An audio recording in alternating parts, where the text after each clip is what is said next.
another chance to fly.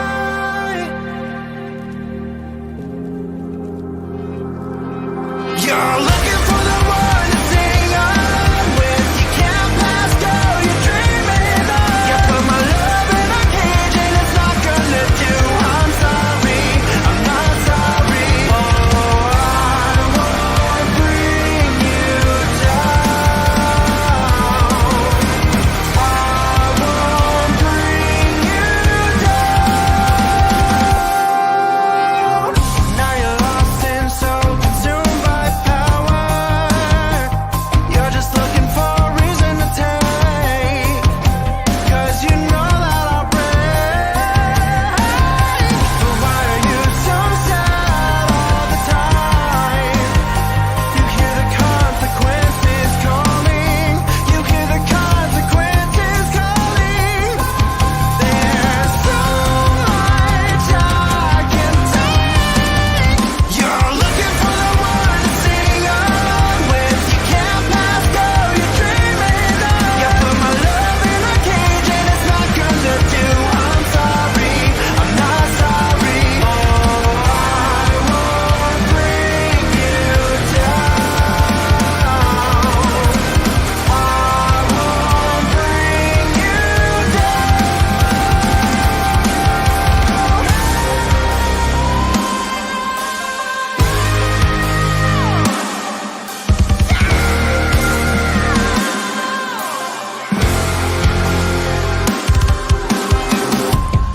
You can't pull me under, or you'll watch me bleed. You'll watch me.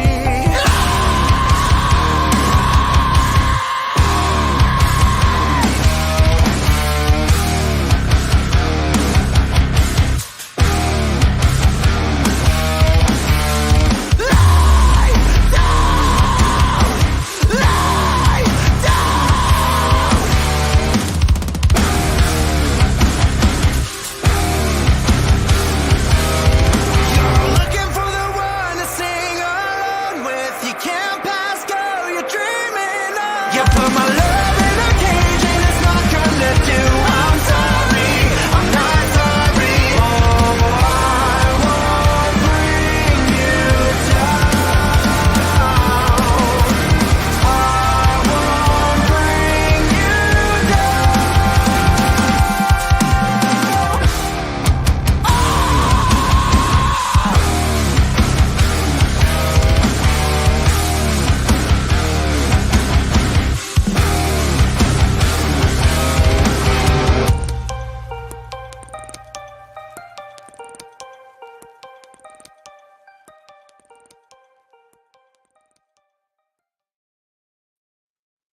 What's going on, guys? Happy Monday. Hopefully, you guys had a good weekend and your week is starting off on a positive note. As we all know, sometimes Mondays have a tendency to get the best of us. So hopefully you guys are having a better week. Anywho, where was I at? I'm good. What's up, buddy? Can I have a snack? Yeah. Can I have one of the bag of those chips? Yes. Try that again. I'm not doing anything. Not only am I a podcast host, I'm a dad, but I'm a dad first and foremost. So, we'll deal with the little minor hiccups or whatever. It's all good. But as I was saying, welcome to now. I don't know if this is going to stick or not. I'm kind of playing around with names because we've kind of been talking a little bit on the show and off the show and rebranding Mondays. No longer is Mondays going to be nonsensical nonsense. Kind of played around. I like the weekly bro check, but I kind of really like this one too. But we'll see how it kind of sticks. But Man Up Monday. Typically, yes. When you tell somebody to man up, it's kind of got a negative meaning. But I want to take that negativity away from it. Because, ladies and gentlemen, the definition of man up is to be courageous, be brave, step up and do something that others won't do. So I think it's high time we take that negativity, the negative context away from Man Up, and so let's rebrand it and refocus it. So,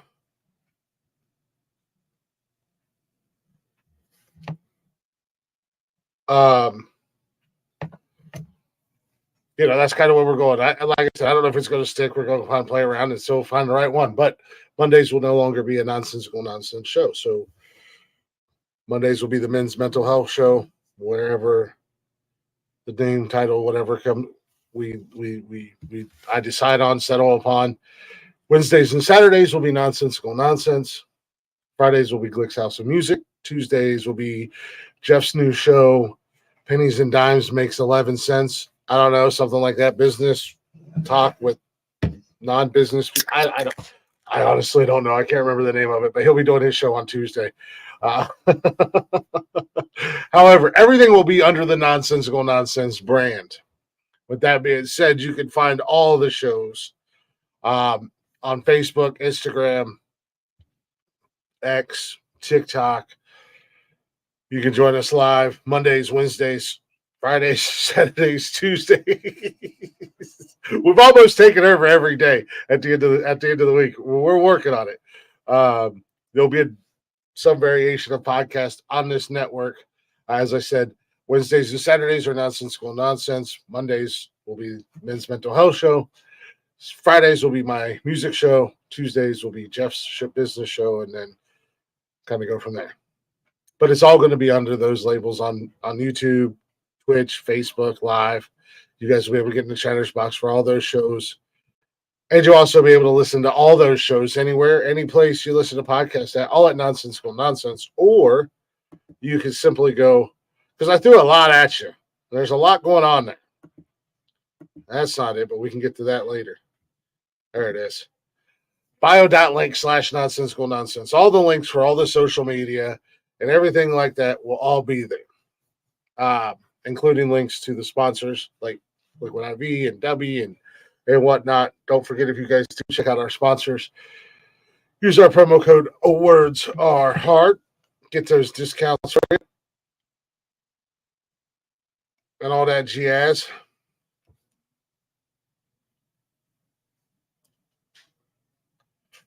But anywho, like I said, as far as Mondays, I don't know if I'll be by myself. I don't know if I'll have co-hosts. This will probably be a short one tonight. So this little dude wants to watch something. So I'm going to try to get out of here relatively quick, relatively fast. But however, like I said, Mondays are going to be the focus of men's mental health, talking about things, discussing this, that, and the other thing, whatever the case may be.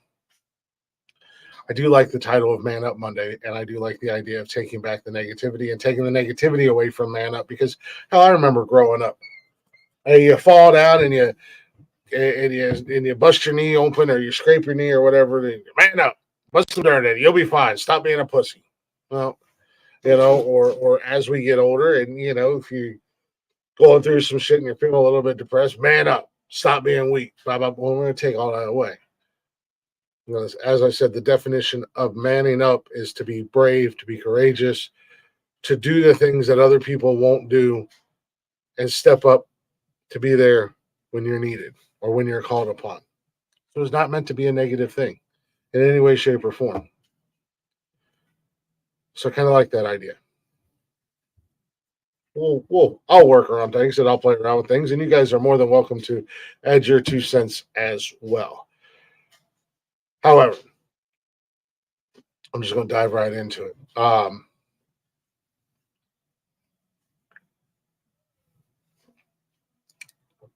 That's another reason why this is probably going to be a short show tonight. I can't do a men's mental health show and not be 100% honest. In the last couple months, I've been dealing with a lot of shit. Got a lot of stress. Got a lot of stuff on my plate. A lot of stuff I'm thinking about. A lot of things I'm worried about. with job, finances, this, that, and the other thing. And it has really been taking a toll on me, and it's really been wearing me down. So the last couple of months, last month, whatever the case may be, I've been struggling a lot. I've been going in and out of being depressed or whatever. I have found myself more irritable for no fucking reason, frustrated with whether it be the kids or Nikki or the dog or just the wind blowing the wrong way. And it all kind of came to a head this weekend. And I had to step back and I had to look and realize that, unfortunately, the kids and Nikki were starting to catch the brunt of that. Nothing too crazy. Like I hadn't reached that point of being terrible yet, but I was getting close. And in a drunken stupor, I was talking to myself in the whoa, that was weird. At like 3:00 in the morning, and said some dumb shit. And Nikki heard it, and it upset her. So first and foremost, I have to apologize to her because I wasn't catching myself fast enough, and I wasn't realizing what was going on. And here I am preaching about men's mental health and preaching about men being better and doing better and taking care of themselves. And I found, and then I was starting to slip into a dark spot myself. So I owe her an apology. I also owe my kids an apology because, like I said, I have been not necessarily frustrated with them or anything, and I'm trying not to let them see it, and I'm not taking it out on them or anything, but I know that I was a little bit more irritable, and little things would frustrate me. So I had to take a time out on Saturday. You know, and to be honest with you, the thing that really kind of was the breaking point for me, and this is where I realized that I knew that I was starting to be in a bad place, was that Friday night. I went out to the kitchen and I was making something to eat, and the kitchen was kind of messy. And I got frustrated. My kids weren't even here, but I got frustrated with the fact that I had asked them to do some things before they left to go back to their moms, and it wasn't done. And I was just frustrated with the way the kitchen looked. And it was kind of that. And as trivial as it sounds, I understand, but that was kind of the breaking point.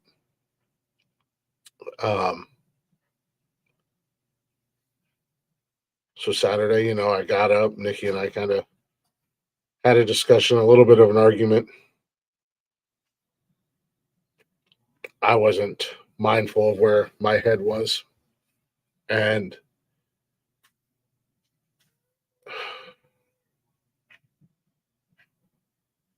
I felt like a huge piece of shit. And like I said, just a lot of stuff on my mind right now. And that's no excuse. It's just, it's starting to weigh on me because, again,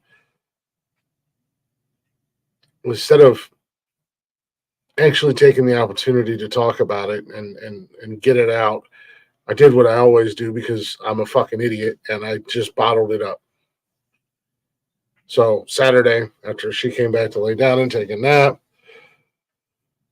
I wanted to do some thinking, and I cleaned the house, cleaned the kitchen. I mean, like I was cleaning the microwave, cleaning, you know, like or rearranging shit. I had to get some natural sunlight in because I hate a dark house. That does not help matters none when I start feeling some sort of way. And I did some thinking, and I'm feeling better. But I know I'm still struggling. And I can't, in good conscience, come in here and talk about men's mental health and pretend like everything's all hunky dory and everything's fine in my world when it's not right now. I've got, like I said, I'm found out some things with my job. Don't know where I'm going to be in here in a month. That's got me stresses about finances and money and stuff like that. I don't know what's going to happen in the next month, and I hate it. I don't like having that security, but I'm kind of stuck in limbo. Not really at a point where I should look for another job because I don't know what's going on, but at the same time, like I feel like I should look for a job just in case, but I don't want to burn a bridge and then, you know, I don't know. It's very complicated. So,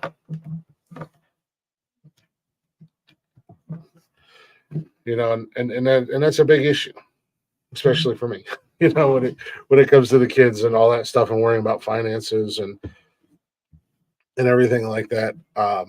So I'm freaking out about that. Like I'm literally freaking out. I'm not sleeping. I haven't been sleeping for the last, I don't know, about a month or so. Not sleeping very well. When I do sleep, I kind of toss and turn. And the nightmares have kind of started to sneak back in. So,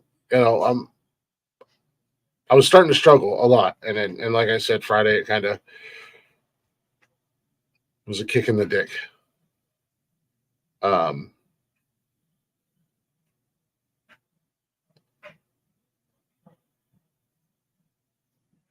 So I need to be better about talking. I need to be better about opening up and sharing to Nikki so the stuff doesn't boil up and reach ahead. And also, I have this fucking show. I have this goddamn format.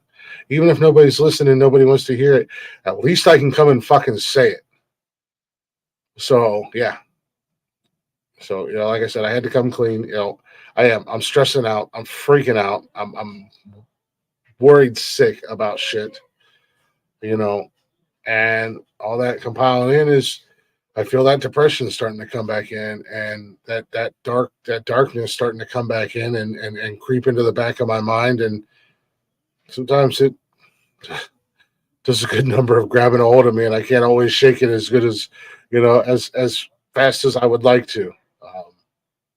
But like I said, Saturday, I thought about a lot.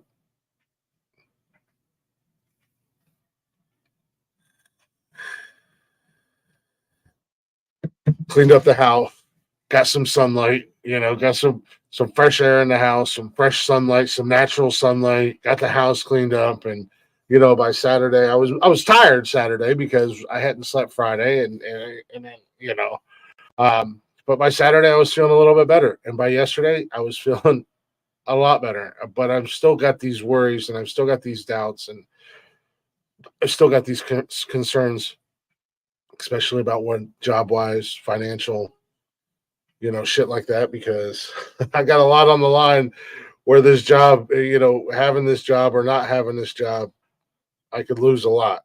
And I've worked too hard to get where I am, so to say. So I don't want, so I'm scared to death of losing. And that's not many things scare me. So what's going on, Sean?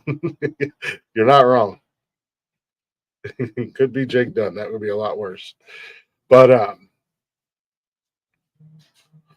so this is again, this is me manning up. This is me manning up and saying, if I'm going to be the voice here, if I'm going to be the voice for whoever listens to this show for men's mental health, I have to be transparent. You know what they say. Yeah, and it's not. It's probably not.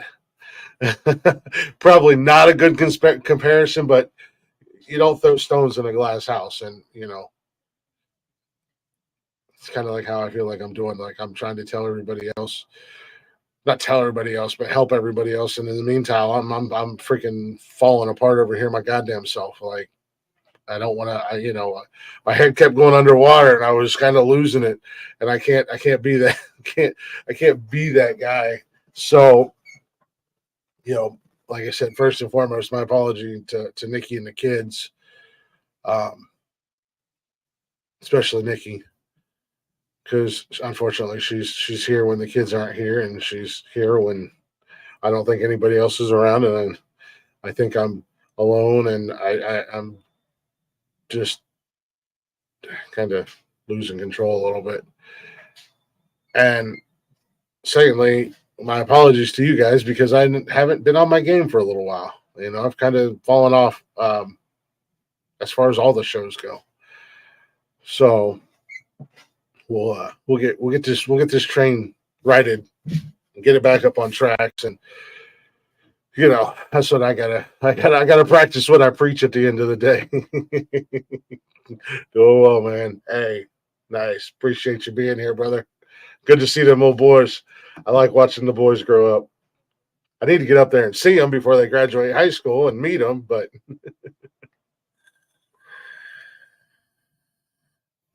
so yes, my as the song goes, "Hello Darkness, my old friend." It was and is still showing his ugly face. I'm going to try not to drink as much. That was starting to get a little bit out of control. But I did pretty good Saturday night.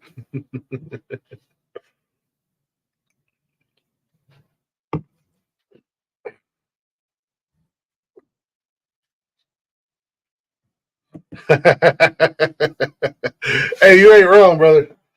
Take me back to Charleston. I'll be there tomorrow if I could be. Yeah, at the bar in Charleston with the coldest beer.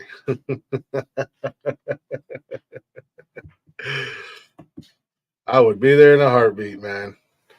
I'm counting down the days. I got some years. I got some years before I'm paroled, but once I'm free, I'm heading back down south. Nikki and I are going to go south. So Charleston's the number one spot. Charleston, Tampa, or possibly Galveston, but Charleston's number one.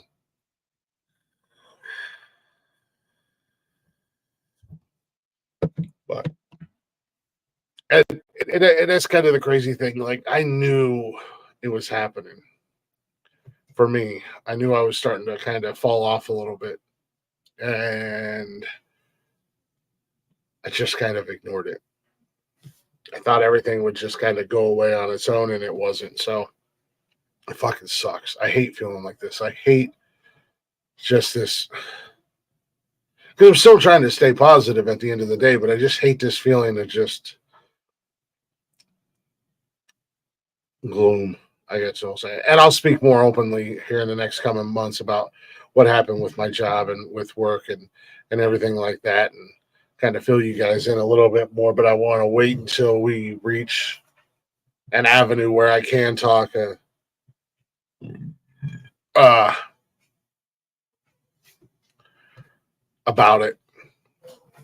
And I'm not going to motherfuck anybody. I'm not going to shit on anybody. No, not actual parole. No, I'm here. I'm here in Ohio until my kids graduate. So I got like 8 more years for cash before he graduates school. So I got 8 more years on my sentence before I can, get paroled or get out on, you know. So yeah, unfortunately, I'm stuck in Ohio. For,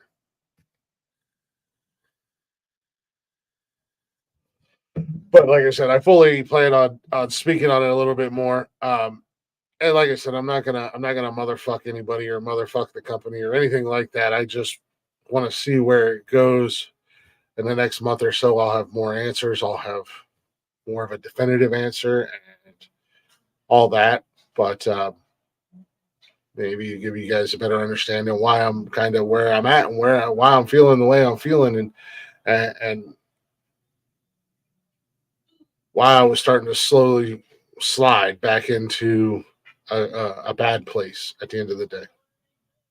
Um, but now that I've acknowledged it and I've come to terms with it, I'm going to start working on it, and hopefully it doesn't continue to eat at me and continue to get the best of me and continue to move forward and do what I need to do at the end of the day, aka man up, manning up at the end of the day. Um, but like I said, I was starting to get a little bit more anxious, even doing this show, that's when I noticed I was starting to drink more. I was starting to drink a lot more, especially and during the week. Now, weekend Saturdays have always been kind of a free for all, but I was drinking a lot more during the week, which is something that I don't like to do. I like to have a couple beers while I do the show, 3, 4, 5, 6 beers, whatever, while I do the show, which is nothing. I was getting to the points where the shows were running longer because all the shows were running longer because I could fucking get away. Like I could just shut my brain off and forget about it. And I knew as soon as the shows were over, like a fucking light switch, it was going to hit me again. So it was affecting the shows. It was starting to affect me here at home. And now that I'm more aware of it, I want to get everything kind of back in order, back into the flow of things, back on track for the shows. Try not to use the show as a crutch, as an escape, rather than not dealing with the shit that I've got going on in my head.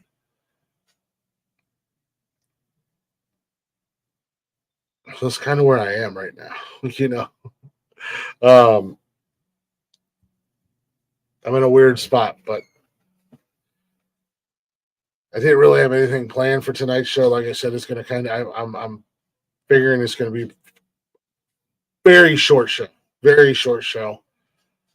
I just wanted to come on, kind of get that shit off my chest. Apologize to everybody. Like I said, definitely want to get those apologies out to Nikki and the kid. And just kind of Salud. what's going on, buddy? Yes, absolutely, Sean. And that's one of the other things I want to work on trying to do. Even if I can only get up there for about an hour a day. Yes, I do. I have not been in the gym for a while, and I know that was one of the things. And that's the other thing. That's the other thing that's kind of starting to wear on me. I am putting on some weight. I am not fitting into clothes that I was fitting into. So there's a lot going on with my head right now, and it's like I said, I haven't gone full dark, but I've been on the verge of falling off for the last little bit now. So that's definitely one of the things that have led to it. I don't like the way I look. I'm reaching a point where I cannot stand to get out of the shower and walk past the fucking mirror right now. And I know like probably some people will go make fun of me and call me a girl or whatever. I don't care. It's just how I feel. And I don't like the way my clothes fit on me. Nothing's, I've got back into my fat clothes and even they're getting a little bit snug. Oh, geez. It's a rough time. Yeah. So, but, no, that's definitely one of the get back to picking things up and putting things down. I can pick up heavy shit. What's going on with you, buddy? Yeah, sorry, I'm rolling in a little bit late here. Dealing with some children of mine. That's all right. I didn't really have a whole lot planned for tonight. And had some issues this weekend. Yeah. Kind of fell off a little bit. As I was saying, I've been dealing with a lot of shit weighing on my mind last couple months, and didn't really have much planned for the show tonight. I figured this is going to be kind of a short show. I just wanted to kind of come on. I can't do a Monday Night Men's mental health show and continue to lie to everybody and continue to pretend like everything's perfectly fine and everything's normal. And so it was kind of like coming on here and apologizing to Nikki and the kids and to you guys because I know I've kind of been dropping the ball as far as the show goes and to our listeners. So, and trying to get things back to normal. I was just saying right when you came in,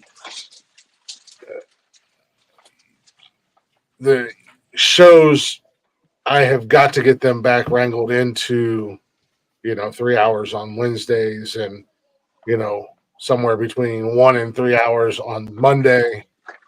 Yeah. And Saturdays will always be Saturdays. I'm never going to change Saturdays. Saturdays have always been, the show could be an hour, the show could be 6 hours. We don't know, but that's Right. always been Saturday. Mm-hmm. Fridays, I want to keep that at an hour and a half, but I was using the long shows as an escape or as a crutch, or so to say, and then I was also drinking a lot more, especially during the weeks or during the week, not just on the weekends, but even like Mondays and Wednesdays, I was getting pretty tipsy before we were into the show. So Yeah. Well, talking about wanting to get everything back in line and back in order, and especially if we're going to be doing a men's mental health show, that I need to either have my mind at least somewhat right, or at least be honest enough to when things aren't going good that I can open up and talk about it, because I can't. Yeah. You telling other people that you should be open and speak up and talk, and then here I am just bottling everything up and completely snapping and losing my shit. Yeah. Well, I don't think it's something that you should have to apologize for. I just want you to know that, first off.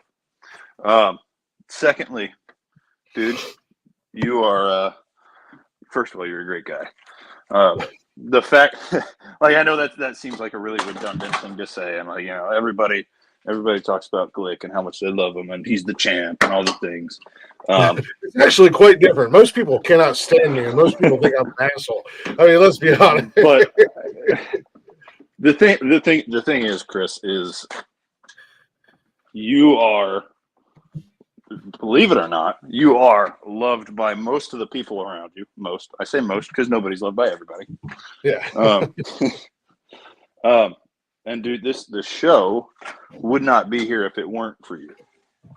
And the point of this show, the point of Monday night, and you can correct me if I'm wrong, the point of Monday night is for you to be vulnerable. And it's hard. It's hard. I know that you had an interesting upbringing, and things haven't been easy for you.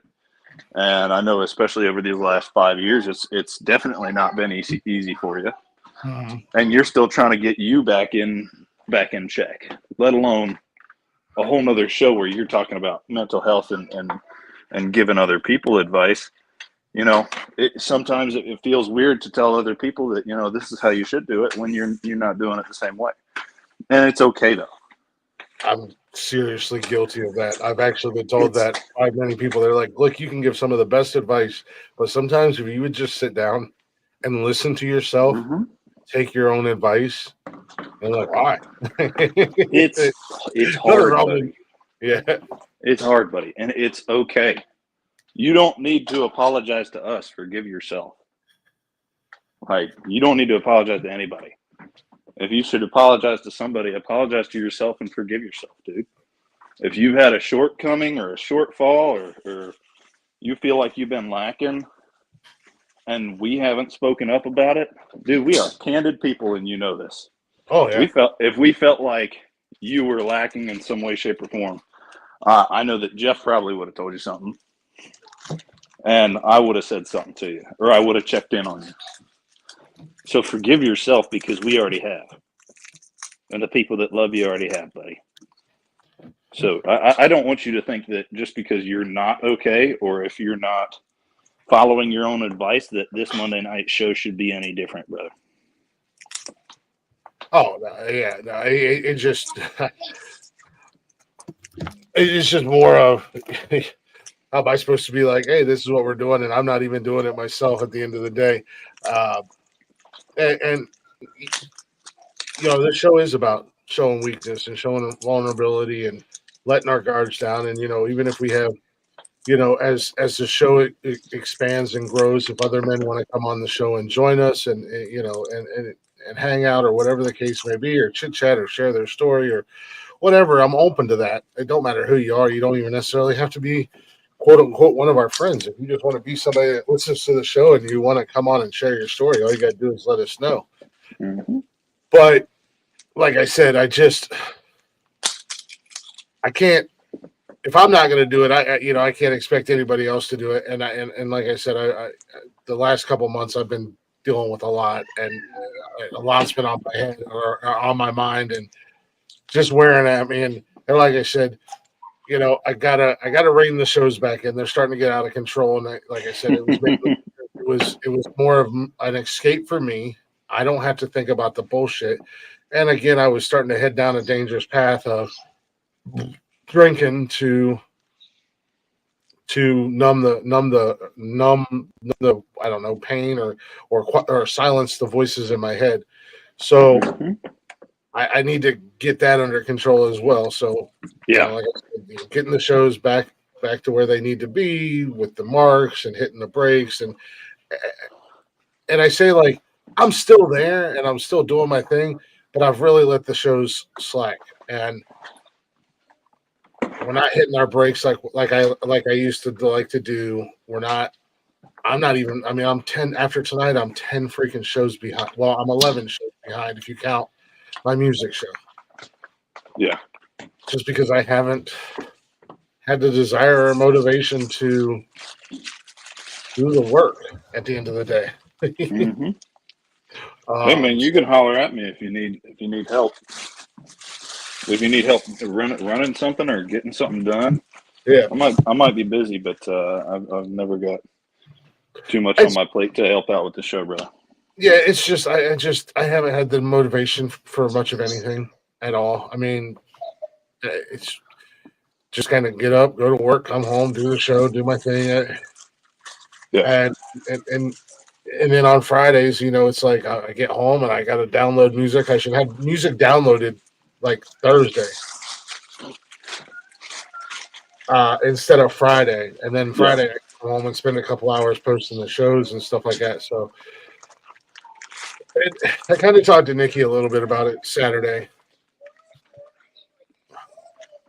but at the same time, I also don't want to burden her with too much of like the financial stuff and shit like that, because she's got her own things she's doing or she's got to do and stuff like that. So it's like I just got to refocus, and now that I've realized, okay, I'm fucking slipping again. Taking care of your mental health is an act of self love. It will, well, exactly. I agree 100%. And I was good for a long time. Like I said, I've been good for a long time. It's just this last couple months with shit going on with work and different other things going on. B, come clean up the table. It freaking happened. But now that I'm aware of it, now we're getting this ship righted, so to say. Connor, I want to run something by you real quick because I don't want to continue to beat this dead horse. Just know, guys, get out to Nikki and the kids. I do apologize. I haven't quite been myself lately, and I don't like that to you guys. I know you said I don't owe anybody, but to you guys and to our listeners, I'm gonna get this shit back on track. We're gonna be we're gonna be golden. All right, we're gonna get back to we're gonna get back to our nonsensical ways. There's a lot of shit. That's the other thing. I mean, there's a lot on my plate when it comes to this show too, and it's like, man alive, I got yeah, um yeah, you don't have to worry about that. I promise you that, Sean. I will never become Antonio Brown. I promise you that, brother. Uh but you know, uh, with the new quote unquote branding, restructuring Wednesdays and Saturdays, as I was saying at the beginning of the show, are nonsensical nonsense. Fridays are Glick's House of Music. Tuesdays are pennies and dimes makes 11 cents, whatever that is. I don't know. If they're starting that this week, I don't know. And then Mondays, I'm kind of floating around a couple names, and I really like this one. Man Up Monday. Mm-hmm. And mainly because we were talking about men's mental health and we're dealing with men's mental health and we're having the discussions and we're hitting the hard topics and whatnot. And throughout the years, telling somebody to man up kind of has a negative condensation or whatever. And that's not even a word. Connotation. Connotation. Thank you. That's not the word. Condensation. Yeah, it gets all wet. And I didn't finish the 5th grade for nothing. however, I'm going to fucking put a twist on it, because if you actually look up man up in the definition of man up, it means to be courageous, means to show courage, to be brave, to step up and do something that others won't do. And it has had such a negative note on it for so many years. I'm sorry. And take the negativity out of it and say, we are manning up because we are being brave, we are being courageous, and we are willing to take that step to be the voice and hopefully help others that might be going through some shit. I just spent almost 45 minutes talking about me slipping and dropping the ball. And I've got to be better about, look, if we're here on a Monday night and some shit's going through my head or going on, I got to say, hey guys, can I have 10 minutes? Because I got to talk about this shit. Yeah. Moist.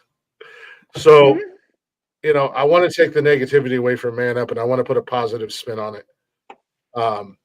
So when we say man up Monday, it's not in a negative light. It's in a positive light, letting everybody know that just because you're being told to man up doesn't make you any less of a man. What about man up, speak up? Man up what? Man up, speak up. Man up, speak up.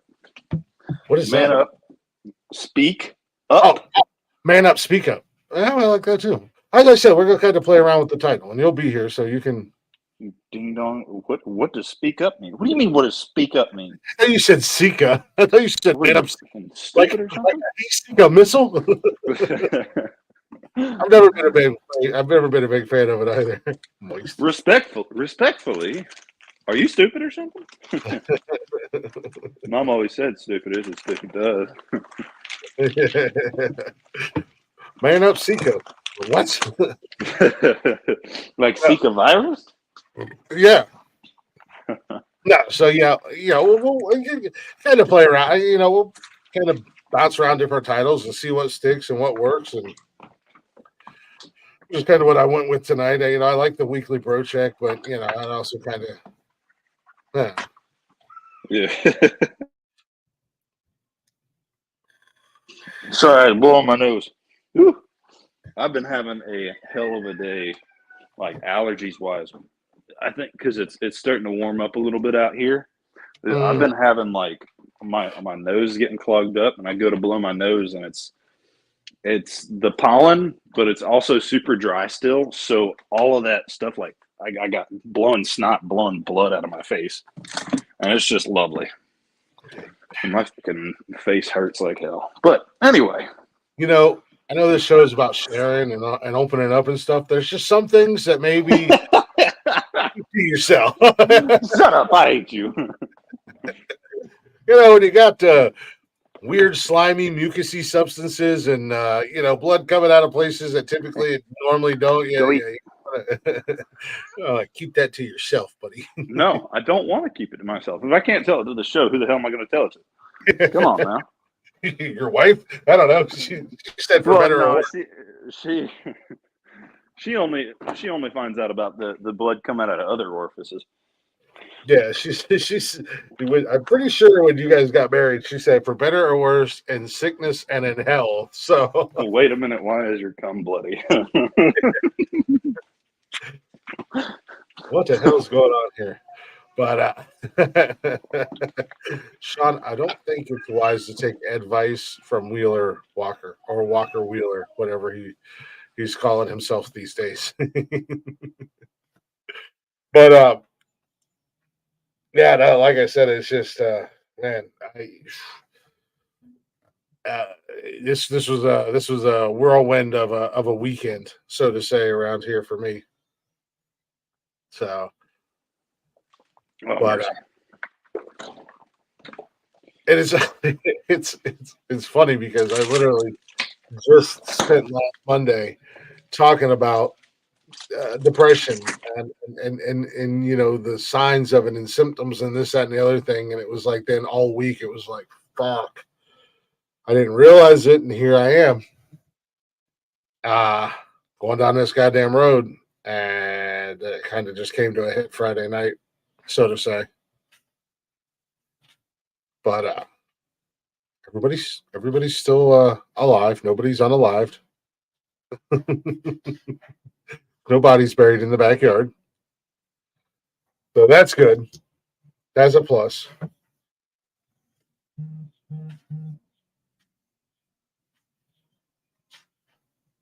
Oh my gosh.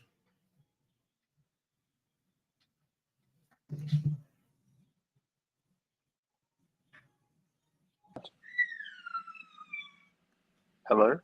Are you Hello. there? Sorry, I was looking at so Mark just messaged me from talking shit about maybe March 18th for our collaboration show for the Monday night. Yeah.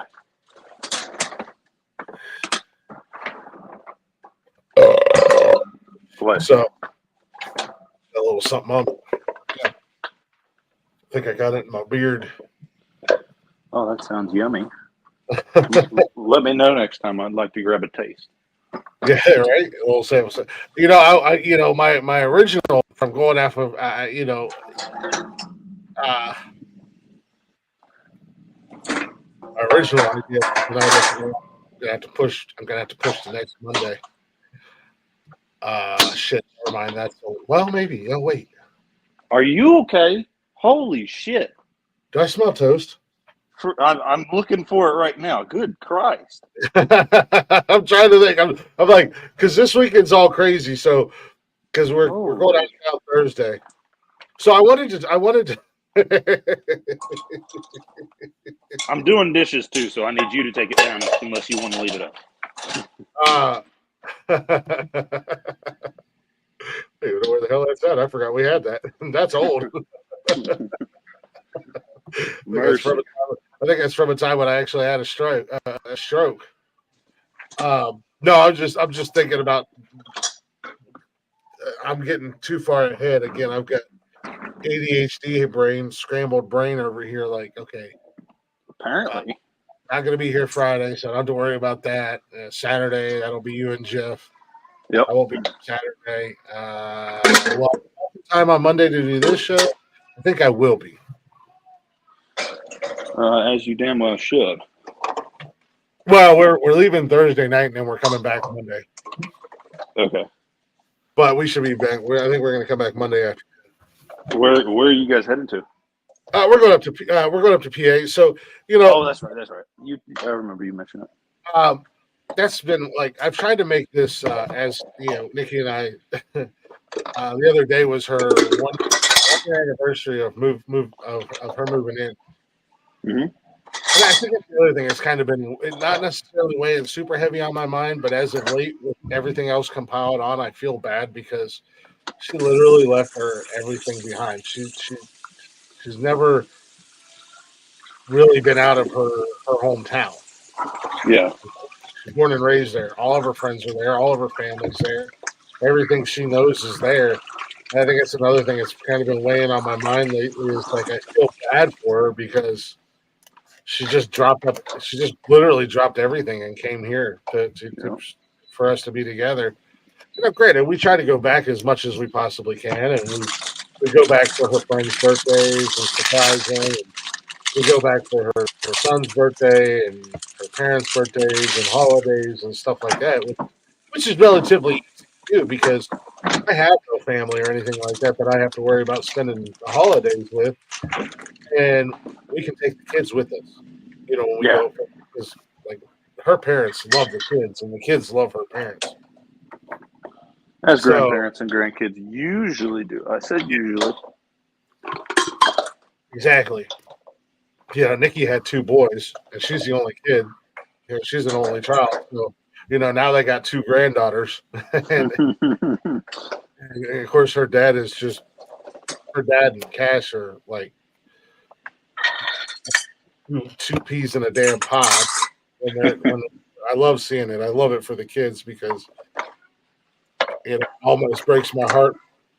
Their actual real grandparents aren't around in the picture, and the grandparents that they do have are Nikki's parents, and then their mom's fiance, his grandparents. Yeah. Those aren't even around. Like they're not even in the picture because they choose not to be. And these two other sets of grandparents are coming in out of nowhere and gladly filling the void. It's like that's just crazy to me. And the kids love them. So I mean, like I said, they enjoy going out to PA when they get to go with us and spend time with them and hang out and all that jazz. So Yeah. but this is just a Nikki and I trip. So we're going to go up. Fuck them kids. The other day. So we're going up for her birthday this weekend. Son of a bitch. And I try to take like either Friday off or Friday and Monday off or Monday off because I hate to go up there on a Friday after I get off work. I get off work at like freaking 3:30, get home at 4. By the time we get out of here, it's like 4:30 at the earliest.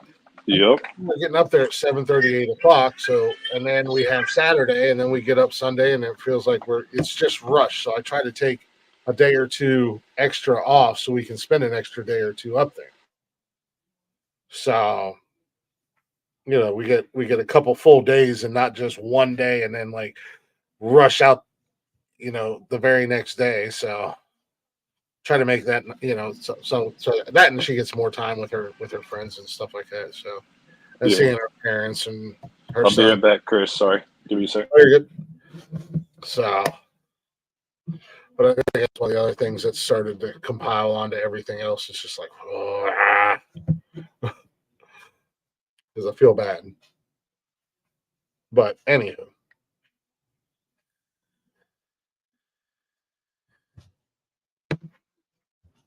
So I'm going to make an effort to be more open. Plus, in the long run, it's going to help me so I don't find myself in these shitty situations like I was this weekend. I'm going to make an effort to be a little bit more open, a little bit more honest with you guys and with myself. Let's be honest. And I'm gonna start making some changes around here. You know, I do want to start trying to go to the gym, like you know, even if I go for an hour a day, just get in there, get a quick workout in.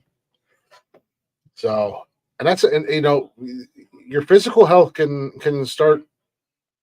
It's one of those things. Your physical health will also affect your mental health, as we've talked about with like Connor and all his medical issues and stuff like that. It starts to take its toll on you. And you know, am I unhealthy? Am I physically unhealthy? No, I'm a pretty healthy guy for the most part. You know, I got some like banged up back and knee and shoulder and stuff like that, but that's all injuries that happened when I was younger. But for being a big guy, I'm pretty healthy for the most part. But I'm not physically where I want to be. So that's weighing on my mind as well. So, you know, I'll get there though. Get back down. Drop some LBs if I, you know, that'll take some weight off of my mind, figuratively and literally, I guess you could say at the end of the day. So, like I said, I do apologize for tonight as well because I'm just kind of all over the place and I didn't really have a plan for tonight. I just wanted to kind of come in and tell you guys where I was and what was going on and hopefully start to get things back on track because I feel horrible. I feel horrible especially for Nikki. But it'll be all good. Down the road. So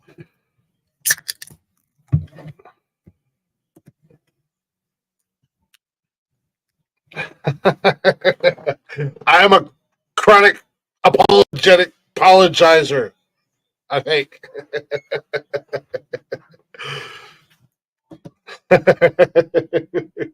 I can't help it. I'm a chronic apologizer. I don't even know if that's a real thing, but it might be. So in the future, I will say this: in the future, uh, there's certain subjects that I want to touch on. Um, and I know it's like a men's mental health show, but I think it's going to benefit both genders.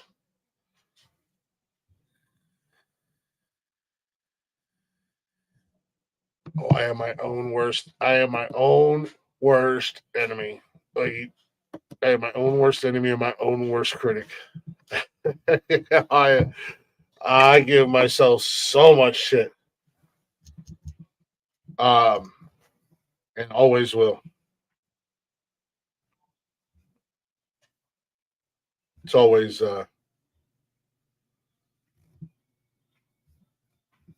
always fun. Just right here. Just living right here.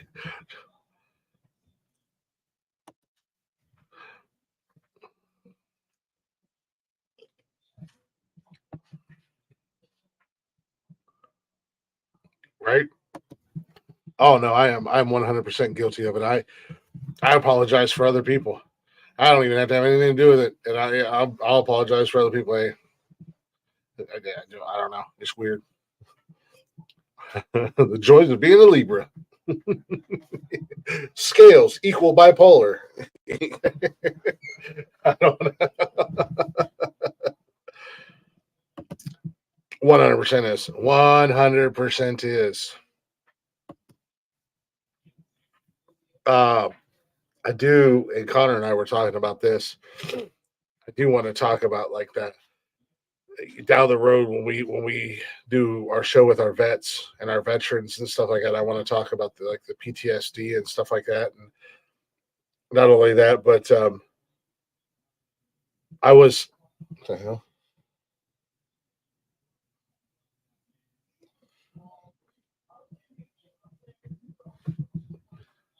I was found myself in a rabbit hole, and I don't know how it happened, and I don't know how I got there.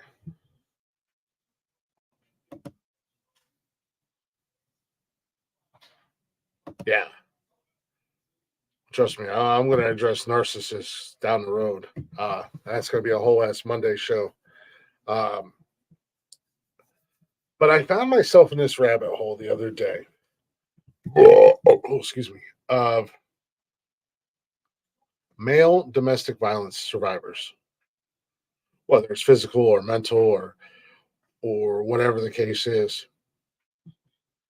And I was like, oh my gosh, I want to speak on that. I want to talk about that because, and I don't think they'll ever hear it because they don't listen to my dumb shit or my tirades or anything like that. But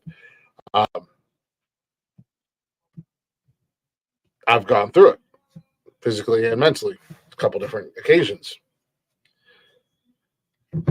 So I found myself in this rabbit hole, and I was like, oh, I really want to talk about that at some point down the road.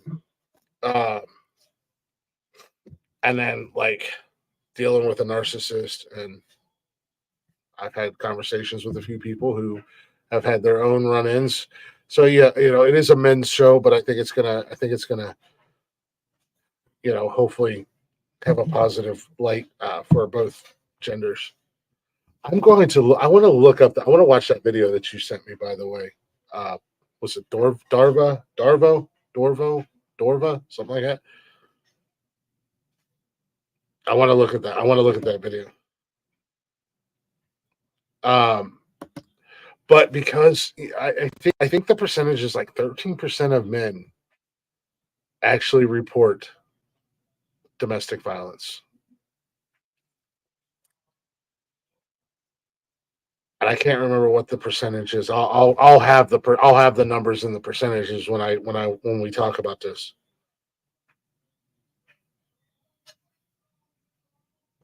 Yeah, Darvo. And there's somebody.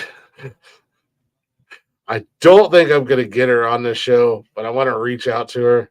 Again, you miss 100% of the shots that you don't take. And I think it's going to be extremely polarizing. Probably not too beneficial for us, but she has a very large following and she is an advocate for men's rights, standing up for men, protecting men, and speaking out for men to,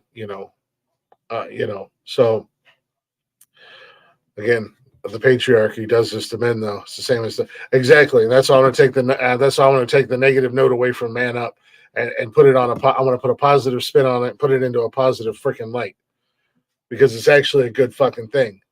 When men up is actually a positive thing. It's actually a good thing if you look at the definition of it. It's actually a good thing, and my generation growing up, we were directly affected by the man up mentality, So, but again, I don't think it's going to happen. But hey, shoot for the stars, right? It may backfire and kick me in the ass if I have her on the show,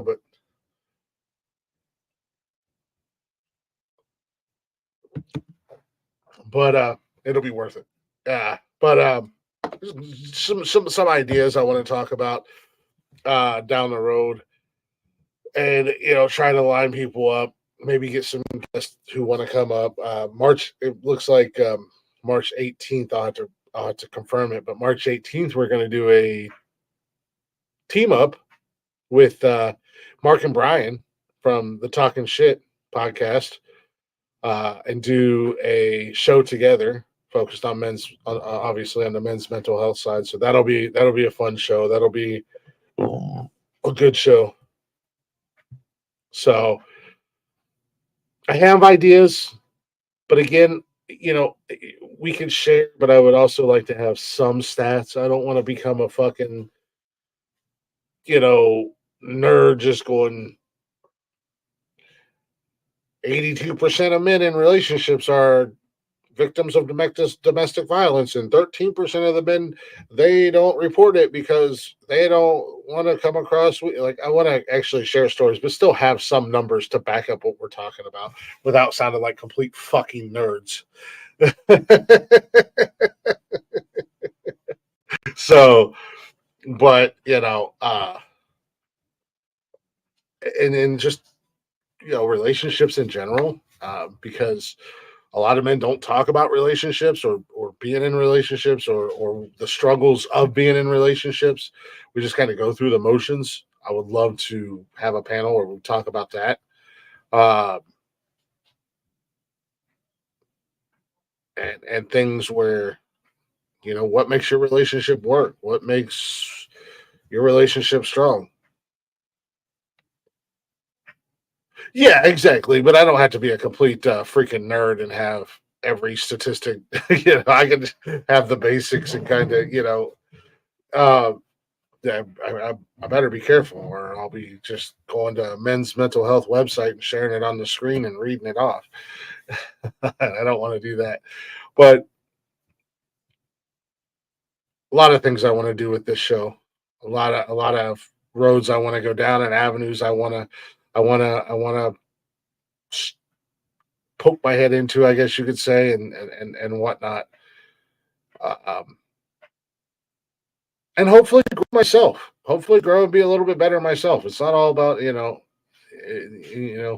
hopefully I can better myself. Maybe Connor and, I don't know if Brian will ever become a full-time part of the show, like we had talked about it. But and I also, I got to understand he's an hour behind us. He's got work and stuff like that. I'm not here to be credible. I'm just here to hear myself talk at the end of the day. But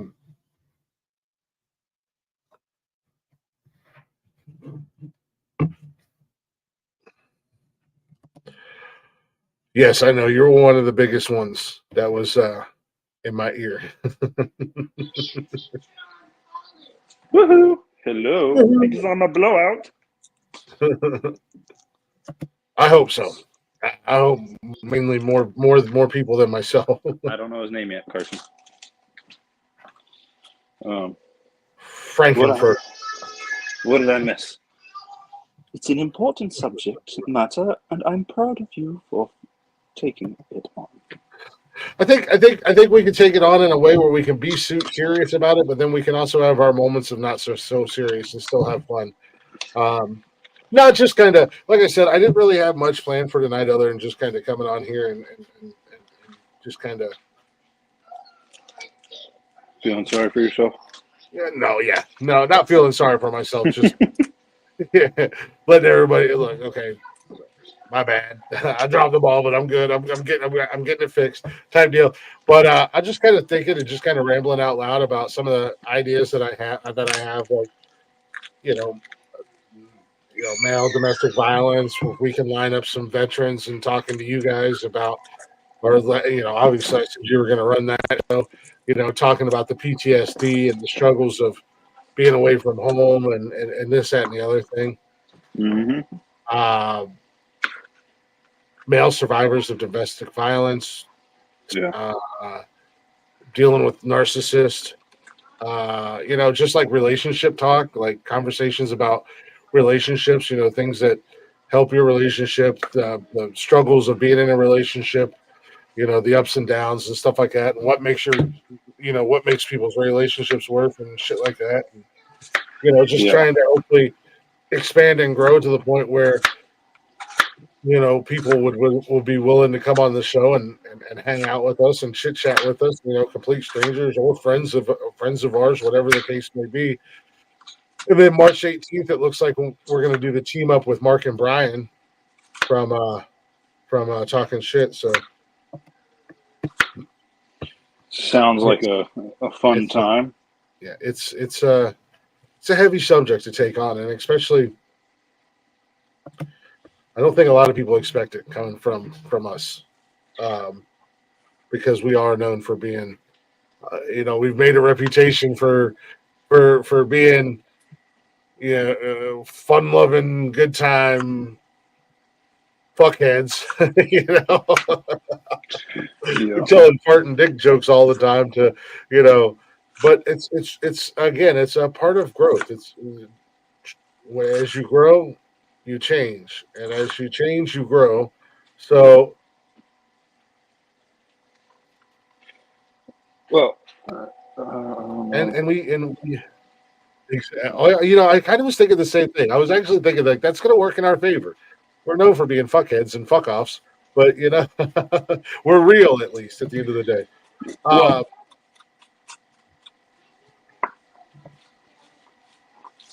You have a stroke? No, I keep trying to say something and then you keep talking, and I'm not trying to cut you off, so I'm trying to finish your thoughts. How about shut the fuck up? I don't want to tell you to shut the fuck up. You're a smart guy. You know things. I'm a pretty smart feller. A fart smeller. No, I think that the fact that, I mean, as silly of people as we are, to put in nice words, because my kids are awake, as silly of people as we are, it is, I feel like it's almost important that we are the ones to do this show, to do this Monday night.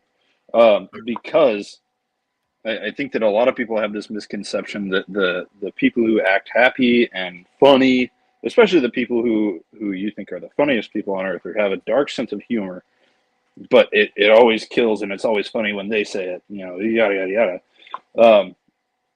A lot of the times the people with those senses of humor with that tell jokes are trying to find an escape for themselves, and a lot of humor that comes from dark pasts, and I think that it's important that we show, and I think that we've shown with Haas, and a little bit with you, and maybe a little bit with me, but not really, but that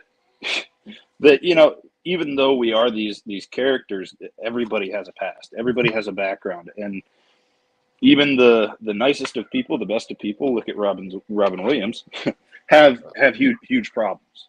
I was just going to say Robin Williams, one of his more famous quotes when it comes to, mental health and mental health awareness is Robin Williams said, I think the saddest people always try their hardest to make people happy because they know what it feels like to feel absolutely worthless.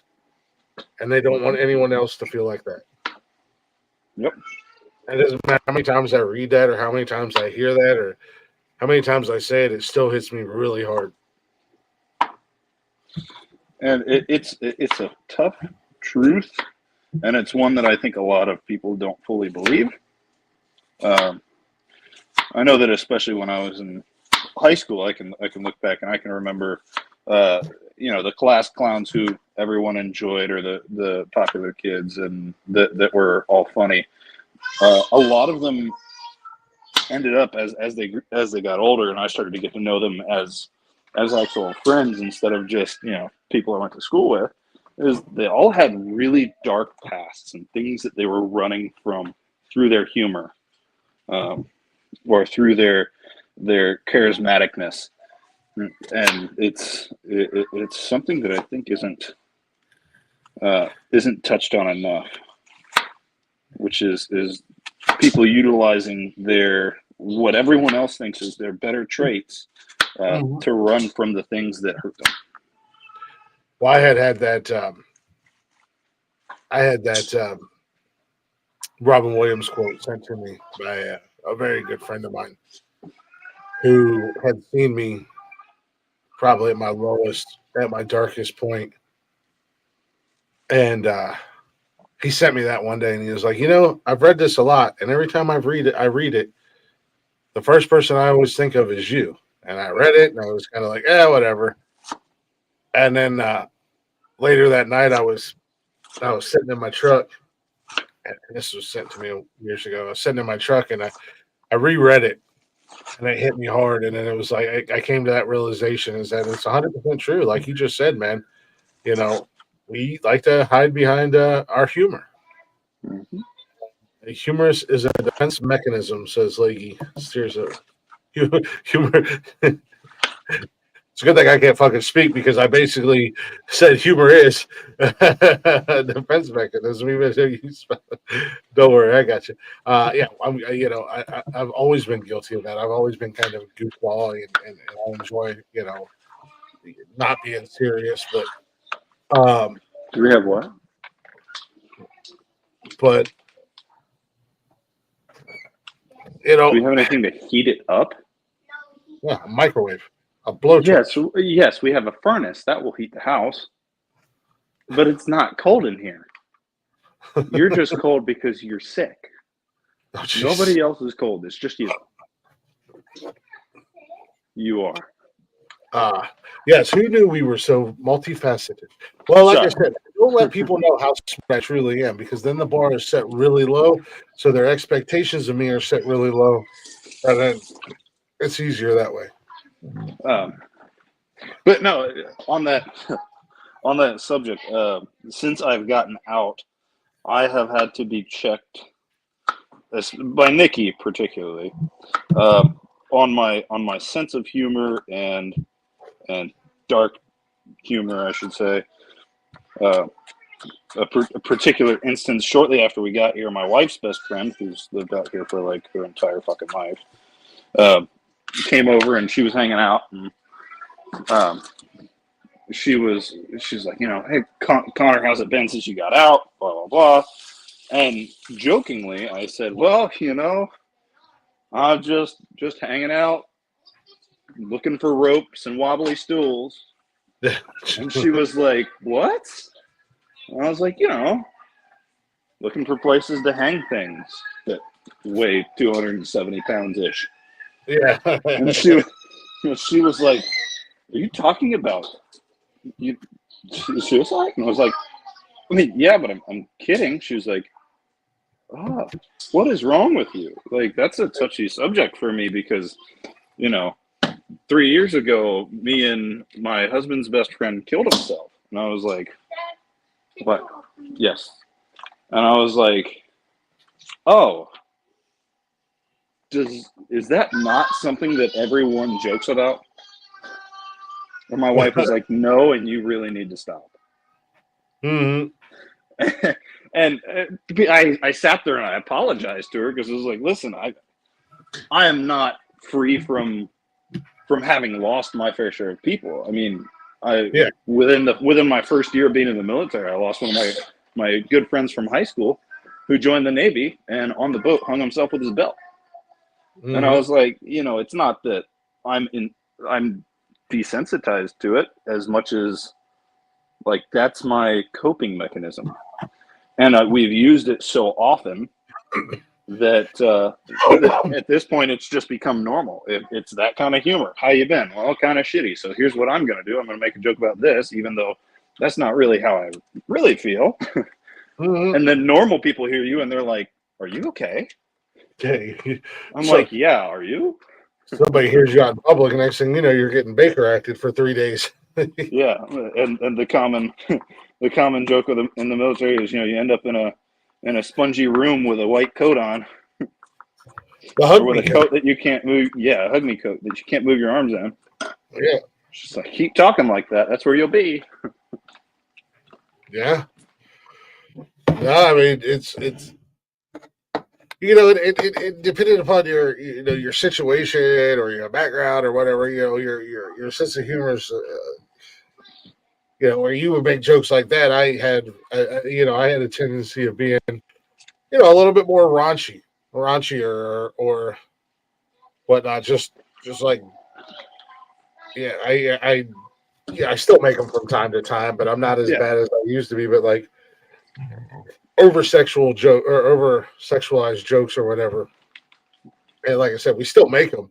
It's just not as bad as it used to be. I mean, like literally everything was turned into some kind of weird sex joke or whatever. But, Right. Sorry, I'm yelling at my children to go get ready for bed while also trying to hold a conversation. It's harder than you'd think. I know. I'm trying to get my son's attention. And he's currently choosing to not listen. Yeah, no, Apparently he's deaf. my middle child is suffering from a rough little headache, and he fell asleep on the couch for the last 20 minutes while I was getting the kitchen cleaned up and starting on their dinner. So by the time I had finished making their dinner, he was zonked. Yeah. And he woke up and he's had a headache all day and everything. And I'm like, well, sorry about you. I need you to eat so that you can go to bed. That was Cash last Monday. I picked him up from his mom's, and he got in the car. I was like, "What's wrong, buddy?" He was like, "Oh, I got a headache," and I was like, "Oh man," because it just had my middle one. She had strep throat and flu B the week before. Yeah. And and then he comes home, and I was like, oh, "Crap! I gotta keep an eye on him. Hopefully, he's not sick." You know what I mean? Yeah. We're not gonna. Oh, no, I didn't need that. But thank you. Put those back. I was gonna ask you if you got in the shower yet, buddy. Thank you, though. You need beer? Oh, speak of the No, devil, he shall appear. Yeah, no, I'm good. But what the fuck is that? Oh yeah. So I was Talking about your kid being sick. Let me keep an eye on him. I gave him some Tylenol, and then whatnot. And he came home and kind of lounged around, and I was like, "Man, I hope he's not getting sick now." And then gave him some cold medicine, old Dayquil or whatever, NyQuil at night. He was going in and out of sleeping and whatnot, and then he finally fell asleep for a couple hours, and it was early. And then of course, about the time Nikki and I were getting ready to go to bed, he wakes up, and I'm like, "Dude, it's like midnight, bro." I said, "You can sleep on the couch, but you really got to try to go to sleep." And the next morning, I could tell he was back to a normal self. So he just had a headache or whatever. It was kind of whooping his ass. Well, they're that young, man. They can't deal with a headache like we can. Yeah. So and I picked him up from school, and I was like, "How you feel, dude?" I could hear it in his voice and see it in his actions. I was like, "Oh, he's good. All right, he's fine. He definitely just had a headache last week." So, we're good. We don't have to worry about strep throat or flu A or flu B or COVID. Oh, You being with your headache last Monday. yeah. There's something about a kid being sick that will ruin your whole fucking Check your life. clothes in the dryer. Yeah, Like exactly. Carson Okay. got sick while we were at my mother-in-law's house while we were staying with her a couple months ago, and it wasn't like a I feel terrible kind of sick. It was a I'm gonna throw up now kind of get sick. And so he felt like fine, and out of nowhere he just started throwing up, and I was like, well, couldn't be food poisoning because we all ate the same thing last night. So he woke up, threw up, and he was supposed to go to, like, I don't know, Santa Claus thing down in Evansville or something like that, yada, yada, yada. And so my mother-in-law ended up taking my wife and my two other kids, and I stayed home with the sick one, because I drew the short damn straw. And I told him, I was like, listen, dude, I need you to stay in your room all day, everything like this. I don't want you throwing up in grandma's living room, Yeah, doing right. all this shit. And he was like, well, can I at least have the Switch? And my dumb ass said yes. So he laid down in his bed and played Switch for probably 2 hours. And then I was sitting on the couch in the living room, and I heard, I was like, oh, well, he's probably just coughing. And then I heard, Dad. I was like, fuck. Mhm. And I walked in there, and he had spewed all over the damn Switch. Oh, shit. I'm like, where the Joy-Cons go down the little slides or whatever on the sides of the Switch. Mm-hmm. He had chunks stuck in between them. And I cleaned it off before it became broken, Bryson. Yeah, But but it's one of those things. It's like, damn it, dude. I was Shit, like, you fucking sorry you feel idiot. bad and you're throwing up and you're sick, but bro, like you couldn't Point turn the your puker. head. Point the puker somewhere else. Yeah, like there's a $300 gaming device, man. But I was like sitting there looking at the Switch like, should I spend $300 or should I sit here cleaning puke out of a Switch? So speaking like, so as dads, and again, great thing about this show is we can speak candidly as dads. Excuse me. So I didn't mind handling, the pee and the poop or the shit or whatever. If the kids were sick, I would get up with them, even regular when they were babies. I got up with them in the middle of the night. I'd change diapers. I'd feed them. I'd do all that. The one thing is, and even to this day, and especially now that they're older, when they were as babies, it was just like spit up. That's one thing. But now that they're older and they're eating food, like, when they get sick, I hate throw up. I cannot do vomit. Nope. I'm the same way. I can do it. I can do everything else. Blood. They cut themselves. I got you. We'll get you cleaned up. We'll bandage you up. Whatever. If you're throwing up, you better get that shit in the toilet or get it in the because I ain't cleaning nothing up, and I don't want to hear about it. I don't want to see it. I don't want to fucking smell it. Nope. I'm with you on that. Over. I was so mad that I had to clean that stuff up. I am. So What's going on, man? You have animals or anything like that? You got dogs or cats or anything? Yeah, we got dogs. I can't do any sort of vomit. So yeah, when Nikki and I had first gotten married, Carson was probably a year old, maybe less. We had a little beagle boxer mix, cutest fucking dog I've ever met in my life. But anyway, he was allergic to fucking everything under the sun. Everything. And so if he went outside and chewed on the grass, he'd throw up. And every fucking dog goes outside and chews on the fucking grass. Well, a lot of times they eat the grass when their belly's upset. Well, he would do it every day. Oh. And but like he had to have certain dog food, and if he didn't get that, his stomach would get upset, and yada yada yada. Well, we went over to there's something about this fucking place, Indiana. We were out here hanging out with one of my wife's friends, and we stayed the night in her trailer. And I woke up to Cooper. I couldn't remember his goddamn name for a second. I fell down. But I woke up to Cooper fucking, you know? And I was like, oh, God. And he threw up, and it was because he got into their dog's food bowl. Oh, shit. And you could still see the fucking kibbles. And my wife was like, I need you to clean that up or I'm going to throw up. And I was like, I'm not going to do much better. And my friend looked at me like, I'm not going to fucking do it. I was like, oh, no. I can't. And I think I picked up one handful of the puke in a paper towel. Yes, if you're done, then go get in PJs and pull up. I think I picked up one in with a paper towel and a plastic bag over my hand. Yeah. And as soon as I grabbed it, I ran outside and threw up everywhere.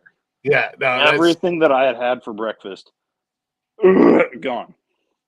And my wife was like, I hate you. I'll clean it up. I can do everything else.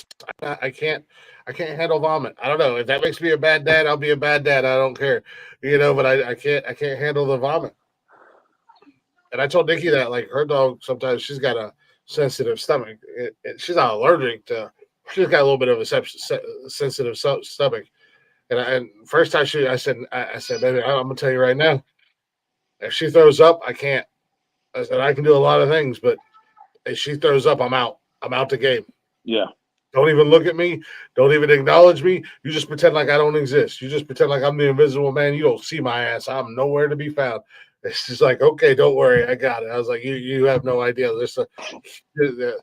I don't mind the sound. Like if she's over there going, that don't bother me. But when to see it and smell it and it help matters none that I already have like super sensitive sense of smell anyways. I'm like a fucking bloodhound. Dude, the smell is so bad. And as soon as I'm like, get her, as soon as she starts going, I'm like, get her outside because I'm gonna smell it. It's gonna be stuck in my nose all night long, and I'm gonna be sitting here on the verge of throwing up I can't. Shit, whatever. I'll clean it up, no big deal. I'll clean it up as best I can. I'll get the little carpet shampooer out, and I'll shampoo the carpet right there on the spot. No matter how. It could be as solid as concrete or as runny as chicken noodle soup. I'll clean up shit for days. That don't bother me. Yeah. Yep. No, and I'm with you. There's something about the smell that will get me every fucking time.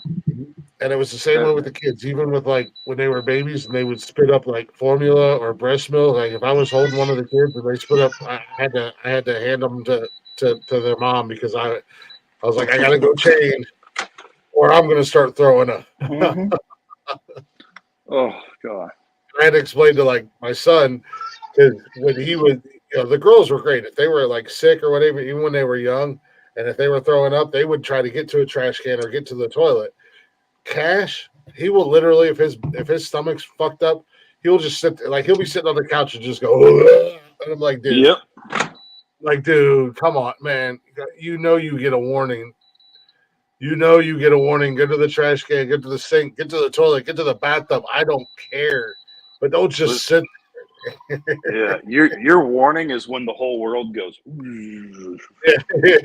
That's your cue to get the fuck out of my living room.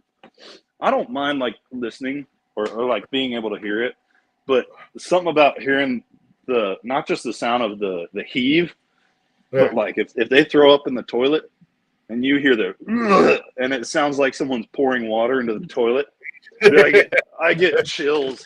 Oh, you're just like, oh. And thankfully Nikki hasn't had to deal with it, but being a single dad the last 5 years, I got to the point where like if Cash or one of the girls got sick and they like threw up on the floor or something like that, I didn't even get paper towels. I just grabbed the vacuum cleaner. I was like, I'll take the vacuum cleaner and I'll hose it out. I'll stick it outside, and then tomorrow, but I would get the vacuum cleaner and I would just vacuum the vomit up. I couldn't handle it, man. Or if I like when I had the carpet shampoo before the one that we just I would just be like, you know what, fuck it. I'm gonna vacuum it and I'm gonna run the carpet shampoo over it and just call it a day. I don't know if that makes me a bad dad or not, but I'm a bad dad. I'll deal with that later on down the road. It doesn't make you a bad dad. It just makes you a bit of a puss. Don't think I didn't think about it, Benj. Benj, said I'm packing up to move. Don't think I didn't. All right, we got to buy new carpets. We got some last week. Yeah. Don't think I didn't think about it. The first time Cash got sick, the first time he got sick in my apartment when we first came back home to Ohio, he threw up in his bedroom. He threw up in the living room. He threw up in the hallway. He threw up all over the fucking bathroom. I'm like, bro, what are you doing, man? I'm like, you're killing me. I already got enough problems that I'm dealing with. Now I've got to try to figure out how to manage this problem. See, that's when you rent a hotel for the night. Right. And you call a cleaning service. Hey, listen, I need you to come clean up my carpet and make it not smell like throw up. Yeah. When you get there, don't be mad. I'm warning you now. I'll pay extra. I don't care. Yeah, like I said, I don't know. And then, or it's just, oh man. Monday night, all about mental health and kids throw up. It's mental health, and let's be honest. Let's throw the caveat in there. It wasn't being a dad. And what? And the reality of being a dad, of being yes. dad. Because, his mental health and being a dad isn't all sunshine and roses, ladies and gentlemen. There is. Whew, nobody told me before being a dad how mentally straining it would be. How hard it is to parent. Like, I don't know how people do this whole like gentle parenting shit, because I have the shortest fucking fuse, and I have to really try to be calm when I know the kids don't deserve me yelling at them or something like that, but they've just gotten on my last nerve. Well, and that's like the other thing, like with me the last few months with shit with me almost reaching a complete fucking mental breakdown and a complete 180 into the I'm just going to call it what it is. It sounds cliche. You guys can judge me however you want, but falling into the darkness again and going into the bad fucking freaking out about my goddamn oldest daughter graduating high school. I shouldn't be the one freaking out. She should be, and she doesn't have a goddamn care in the world. And I'm over here losing sleep at night, letting it eat me up inside. Like, did I do something to fail her? Is it my fault? Like, she might not graduate high school, and she has no fucks to give about it at all. Meanwhile, it's killing me. It's 100% fucking absolutely destroying me. And I've done everything I can do to help her and give her all the tools and everything she needs, to the point where it's almost like, well, now I'm just a terrible human being because I'm about ready to just throw my hands up and say I'm done. Mm-hmm. Like, if you do, you do. If you don't, you don't. I guess go back to summer school or enjoy being a senior again next year. I mean, I don't know what to tell you. She's 18 next year, right? She's 18 right now. Oh, shit. Yeah, she turned 18 in April. I mean, all honestly, she could just fucking walk away. And then it's like, really? Yeah. All the time and effort and energy and money that I put into you going to a vocational school and everything like that. And it's just, again, like it's weighing heavy as fuck on me right now, on top of everything else. Well, it's hard. They don't, and it's sad because I'm not that parent that I don't instill that shit in my kids. Like, I want my kids to be good kids. I want my kids to give a damn about their education. My middle daughter, she's failing math and she's freaking out. And I said, well, don't worry. You've got the opportunity to go to tutoring. You can go to tutoring after school, and she's going every day getting math tutoring so she can bring up her math grade, because she does not like having bad grades. My son, he's like, I'm just going to get by on my sense of humor and good looks. Like apparently, I don't know what I don't know what his mission is, but Yeah, I feel it, man. I did it. I did it in high school. I was like, no longer paddle them in school. Yeah, catch I up was my fucking- charming to the teachers. Yeah, no, he's a good kid. He's a good kid. He's a smart kid too. So, and he's pretty self motivated, and that's why I try to tell him like, you're 18 and you're a senior. Well, bye, Connor. 18 and you're a freaking senior, and your 10-year-old brother has more motivation than you do. That is ridiculous. Your damn 10-year-old brother has more motivation than you do, and it's killing me. Like at the same time, like she don't care, and it's killing me. It's eating me up. I mean, it's weighing heavy as fuck on my mind. And when I was 18, I had 2 jobs. I bought my own cars. I had my own place, and I was still going to school my senior year because I moved out on my 18th, right around my 18th birthday, my senior year of high school. I turned 18 in October. That's the beginning of school, basically. So damn near my entire senior year, I was living on my own. Well, things were different when you were a kid, Dad, and when you were 18. And no, it wasn't. No, it's not. No, it's not.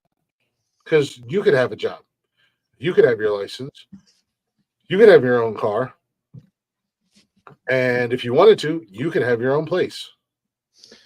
Well, can you hear me, by the way? What's that? Good. Yeah, Can you hear me? Okay. Ugh, my beard is a mess.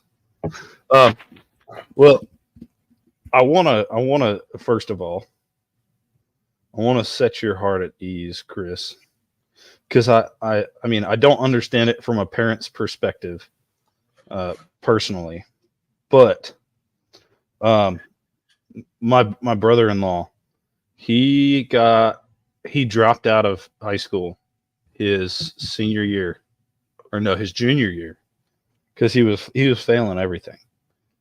Granted, there were some things that happened with my wife's family that really fucked up his world and his view of his dad and all this, that, and the other. And it made it really hard for him at school, amongst other things. But that aside, he dropped out of school. And I remember having conversation after conversation after conversation with him, and with my mother-in-law, because his real dad was not really in the picture for that year and a half, 2 years.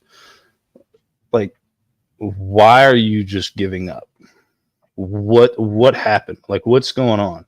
You were doing all right in school. You were getting like C's and B's, like, and that's okay, dude. C's get your diploma in high school, right? That's all you need. Like, it's not even that hard. You know, I barely tried in my senior year of high school, and I got a C in everything and an A, but I also flunked math. And then she let me do test correction, as that's how I graduated. But I was like, what the hell happened? What changed? And he was, I was like, is it because of what's going on? He was like, I mean, a little bit, but at the same time, I don't want to do this. I don't want to go to college, and I don't want to go chase some corporate ladder, all this other stuff. And I was like, dude, you're 17. Like, you need to go to school, dude. What are you talking about? And eventually what he ended up doing was coming to an agreement with his parents that if he dropped out of school, that he would get his GED. And so he dropped out of school, got his GED, and he lived with his mom for about 6 months to a year until he was 18. And then once he turned 18, he moved out and got his own place. He had a GED. That was it. And from the outside looking in, I guess not from his perspective, it was, dude, you've just thrown so much away. Mm-hmm.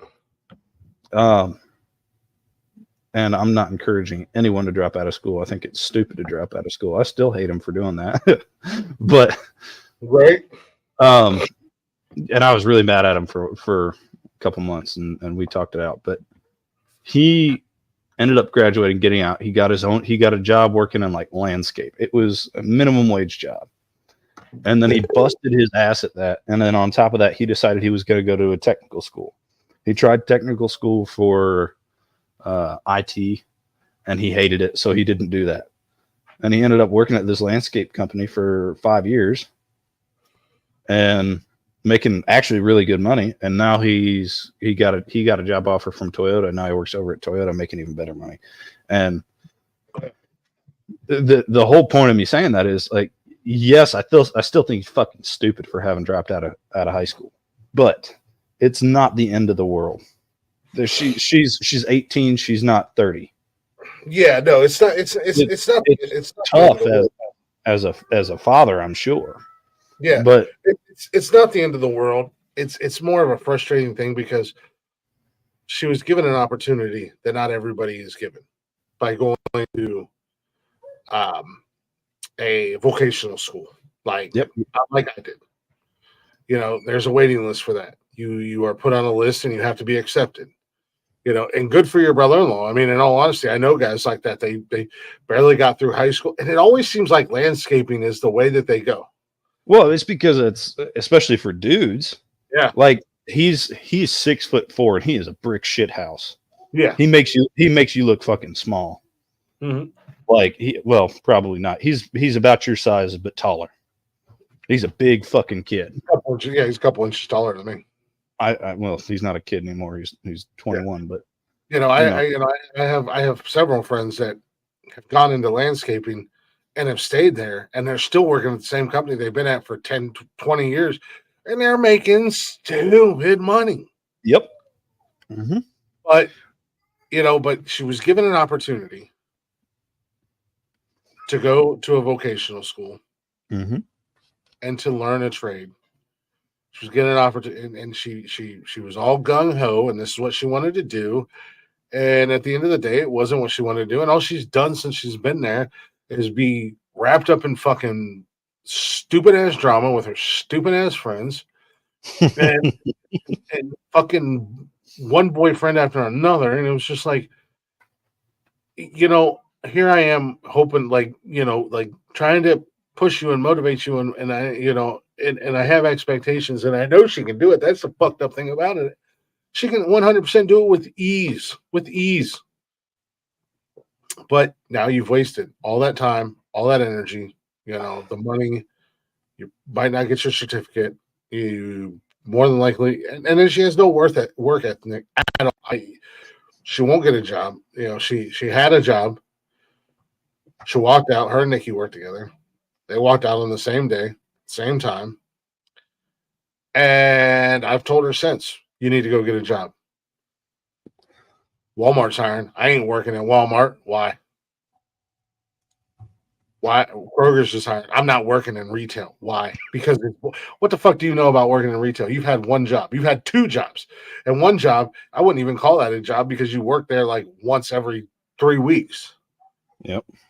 I'm not working at Walmart. It's fucking retarded. You're not going to work at Walmart? Because I'm going to tell you right now, if I lose my job and I have to go work somewhere, I'm going to go work at fucking McDonald's if I have to. Yep. I'll go work at McDonald's because they pay their employees pretty damn well, and they got great fucking benefits. And great fucking perks of being a Walmart employee. I was like, there's cats in there that don't look like it, but they make more money than I do right now. It's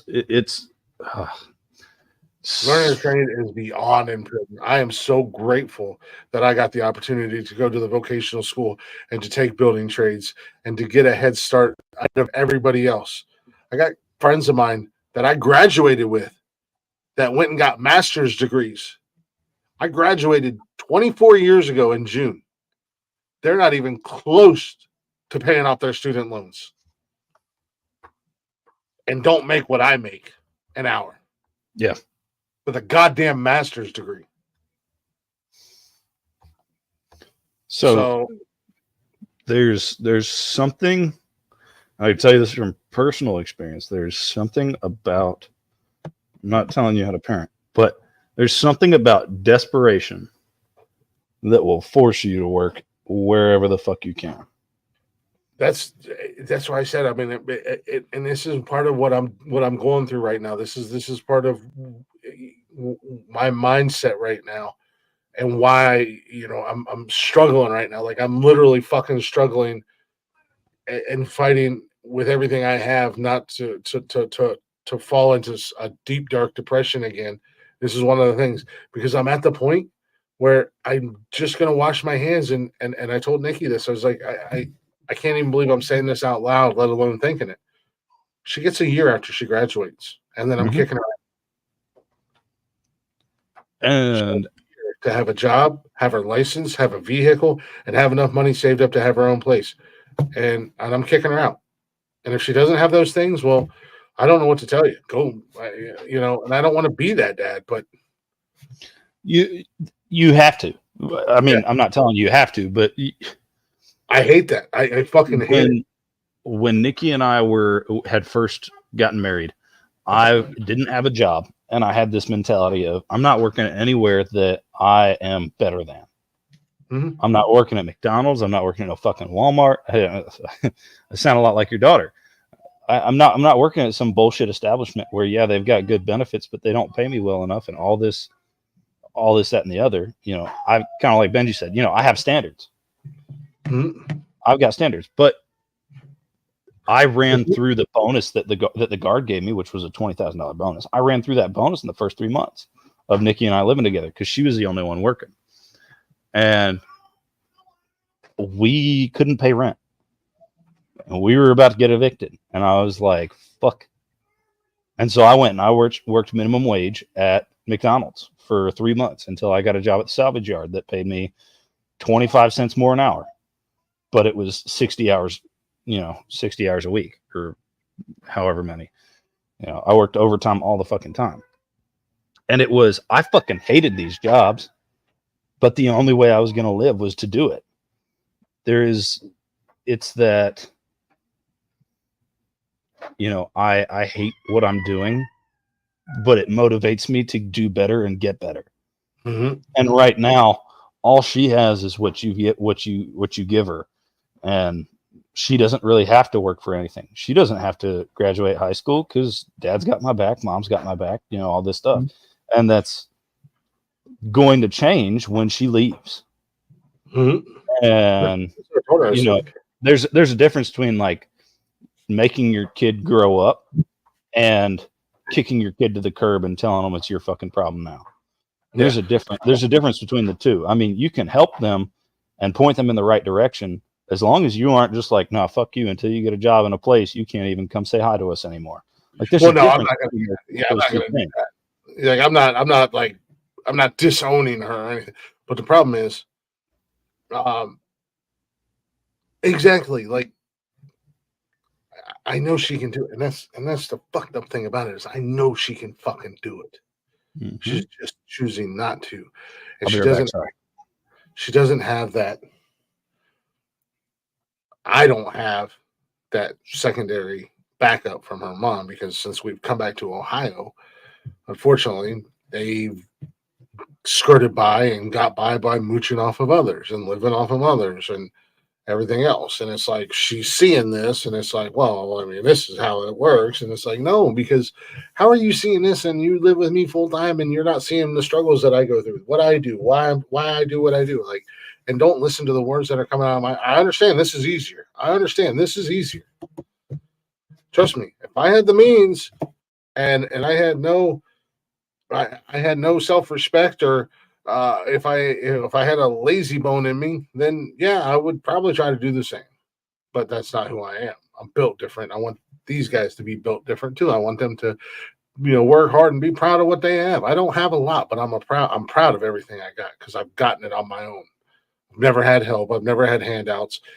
The little bit of help that I have had has cost me. I've never had a free handout. Nobody can ever say they gave me anything for free. Not even my parents, because not only have I paid back every dime that I've owed, I've probably paid back enough money for all the money they've given my sisters and never asked for a dime from them.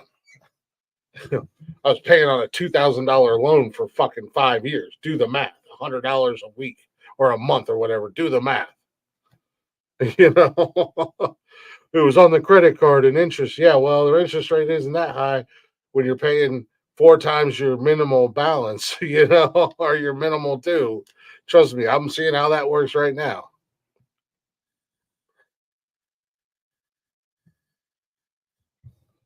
It's exactly what it is. She's more worried about boys, and she's more worried about hanging out with her friends, and she's more worried about drama and everything else.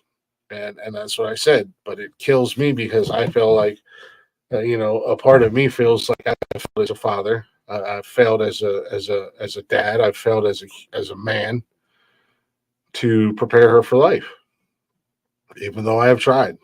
I've pushed her to get a job. I've pushed her to get her license. I've pushed her to, I will help you get a car.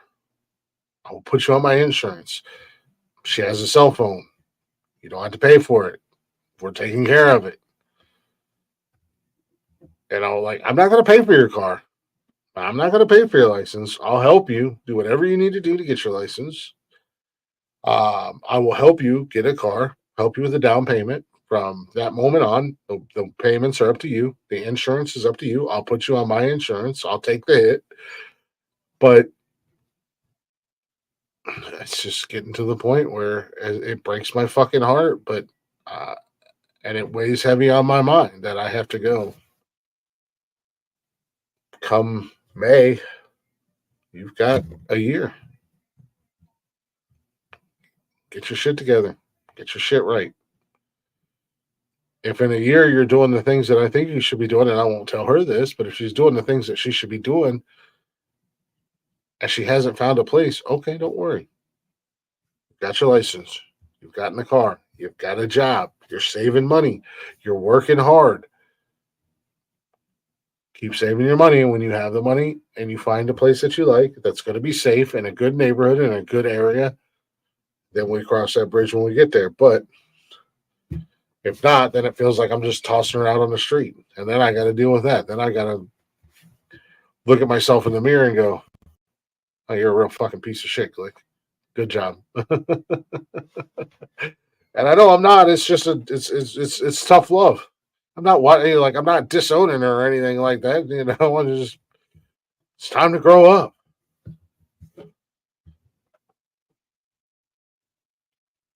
And I fucking hate it because I know she can do it. She's super smart. She's super intelligent. And when she wants to do something and she puts her mind to it, she will. I fucking hate it. And it's fucking eating me up.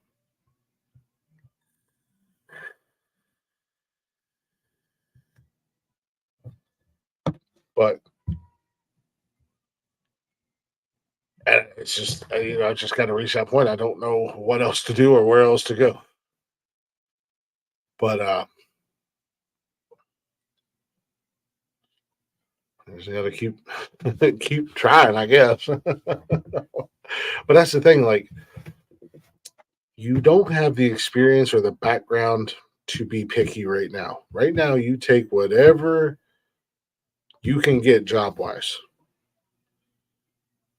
And you don't know as much as you think you know. Shit, I was 18 years old. I worked for Kikosin Construction and I worked for Kroger's.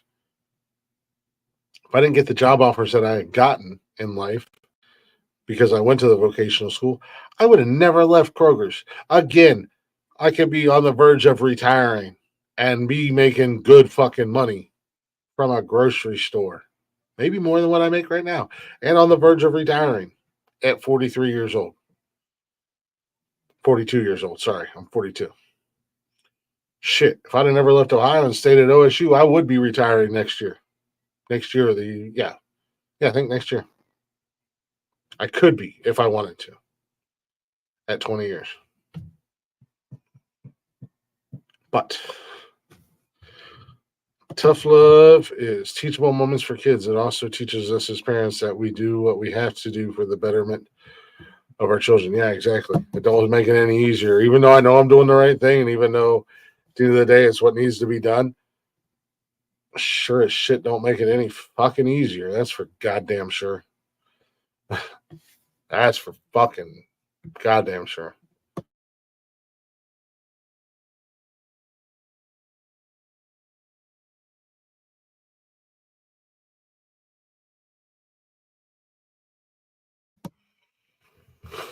So it's like,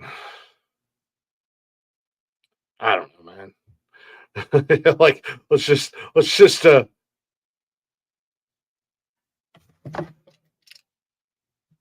don't know if I'm allowed to talk or not.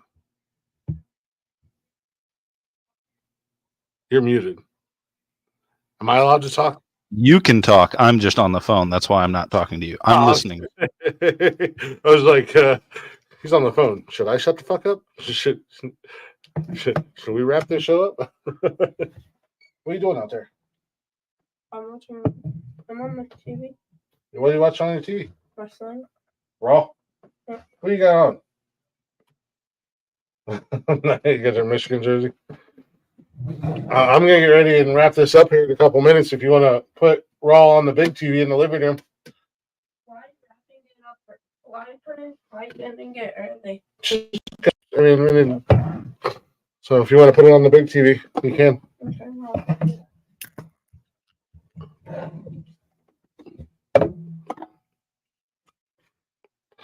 But yeah. Speaking of letting the young ones down, that's another reason I want to wrap this up kind of early tonight because he wanted to watch wrestling together. So wrestling started about an hour ago. I wish I could put it on in here and I could just put it on the TV and do the show and he could come in here and hang out, but I don't have the cable network or the cable app on I can't get it on my PS4.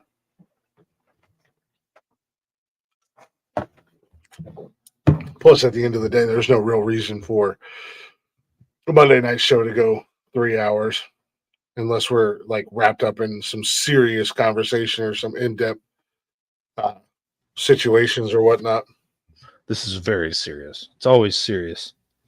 This is the Nonsensical Nonsense podcast umbrella.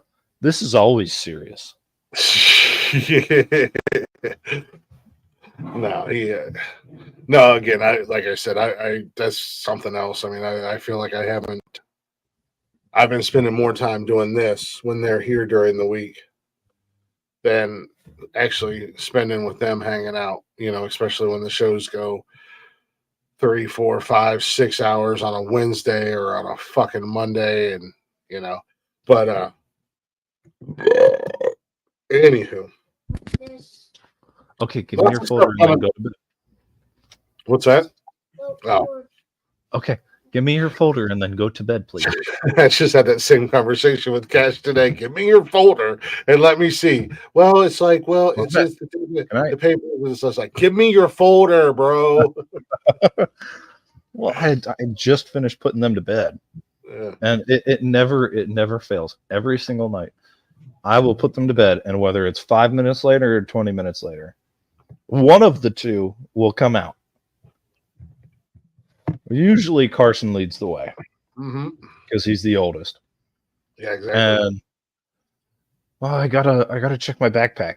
I'm thirsty. I'm still hungry. I forgot to brush my teeth. Blah blah blah blah. Whatever it may be. And then like 2 minutes later, I promise that within the next 5 minutes, Bryson's gonna come walking out here saying something else. But Carson, I guess he said he doesn't have school on the 19th, I think. So I don't know what the fuck. I don't know what the 19th is. 19th is a Monday. It is President's Day. They get President's Day off? They get President's Day off because my kids are off Friday and Monday. That's dumb.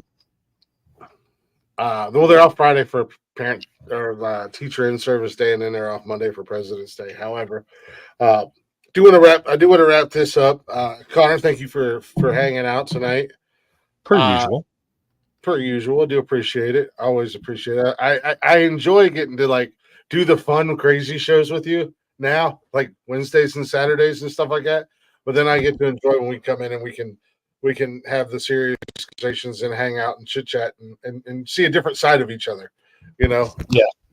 I do enjoy that. And like I said, you guys are going to yell at me, but I am sorry. I've been dropping the ball lately, and I'm going to get my shit righted, get it back on track. And now that I'm aware and I know what's going on, I'm going to be more focused on getting that shit back in line, getting the show back in line, getting the shows, I should say, because I'm up to technically three different shows a week. Mercy. I know. I'm about ready to just hand the reins for men's Man Up Monday or Man Up Speak Up or Weekly Bro Check or whatever to Connor and just be like, this is your baby. I'll just be here. Well, we'll see about that. I've got Yeah, Connor's like, I don't know what the fuck I'm doing. I'm not a host. well, there's that end of it. That's one thing. I mean, we could talk about it more off camera, but I actually just today started my my classes, my college classes for my gunsmithing stuff. So Nice. Yeah, that's awesome. yeah. Dude. Well, I didn't think it was supposed to start till Wednesday. Mhm. And I checked my email today and I got an email. Congratulations on starting classes today. And I was like, oh shit. And I looked online and there's a quiz. There's 3 assignments. I'm like, oh, and 1 assignment's due on Wednesday. I'm just like, oh shit. But I did the quiz. I got a 9.5 out of 10 on my quiz. So that's good. And then I've got but the quiz is worth like 10 points. Everything else is worth 100 points. And I was like, I don't know what I'm doing for the rest of the week, but I got to get this done. Yeah, right. Well, that's awesome, man. Congratulations on getting into that class and everything. Like I said, as we progress and as we move on and binge, I would love to, brother. You're always welcome here if you're still here listening. You're always welcome here. I'd love to have you in here on a Monday night show, conversate different things. I would like to open the door to not only our friends. Obviously, we're doing the team up with talking shit, but if you're a random listener and you like what we do here and you feel like you get the urge where you want to come in, just reach out. You can say something in the search box, or you can find us on one of the various social medias: Facebook, Instagram, X, Twitter. We're on all those. We're on Twitch. And you can listen to all the shows wherever you listen to podcasting at. It's all under the Nonsensical Nonsense brand. So you can, if you find Nonsensical Nonsense Podcast on any of the social medias, if you go up to the top, it's going to be right there, the link, the bio link. And it's also right here. I put it in the bottom of the screen as I talk about bio.link/nonsensical nonsense. You can find where for right now, we're going to call it what it is. We're going to call it Man Up Monday. You got Nonsensical Nonsense and Glick's House of Music. Right now, all 3 of those shows, oddly enough, all 3 hosted by me. But under the umbrella nonetheless. But everything, for all of that, it is on all the social medias at Nonsensical Nonsense. So, if you guys want to reach out and say, hey, dude, we love what you guys are doing on Monday night. I would love to be a part of the panel. I would love to be a part of the discussion or whatever. Next week, I'm going to start also doing this. This is something I've got to get better at because I'm always so used to being spontaneous. Next week, I would like to, and Connor, if you want to get yourself prepared and do some research or whatever, I would like to talk about being in a relationship with a narcissist. Or having a narcissist in your life and how they treat you and affect your mental well-being and whatnot, like that. So, again, if you're catching the replay, if you're catching it on one of the various podcast platforms and you want to share your 2 cents, feel free to chime in. And I know this is a men's mental health or mental health show, but obviously we're focused on the men, but hopefully we can help the opposite sex as well. So Thank God I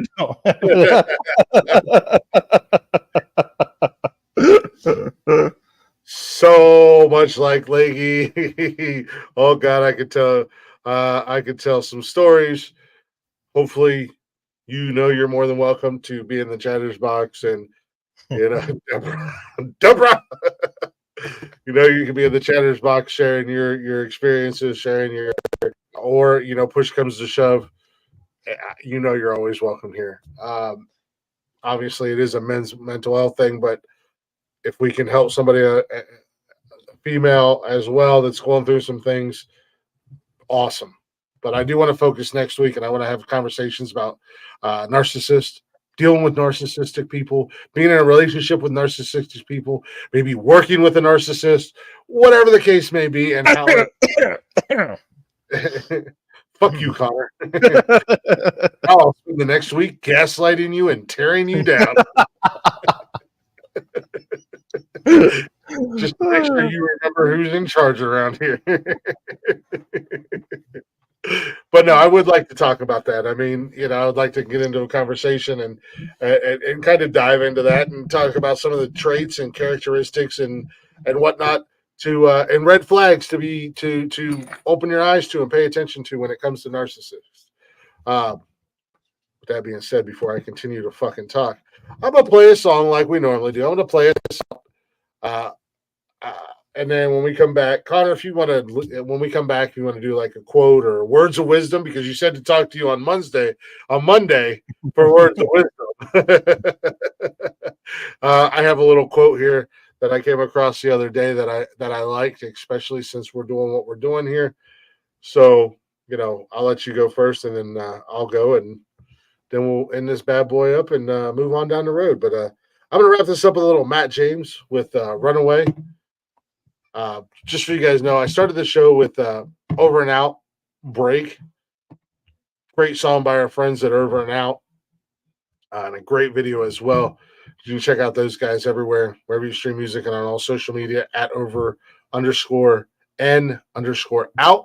And we got Matt James, lead singer of Blacktop Mojo. Check out Blacktop Mojo or Matt James at Blacktop Mojo. Wherever you stream music and on all social media, show them some love. Show our friends in the music world some love, because one thing about dealing with mental shit, and I think I need one of these days. I'll be 100% honest with you guys. I think I just need one of these days where I just jump in the car and go for a drive. Music can really clear your mind. Speaking of having one of those days in your car, Matt James with Runaway.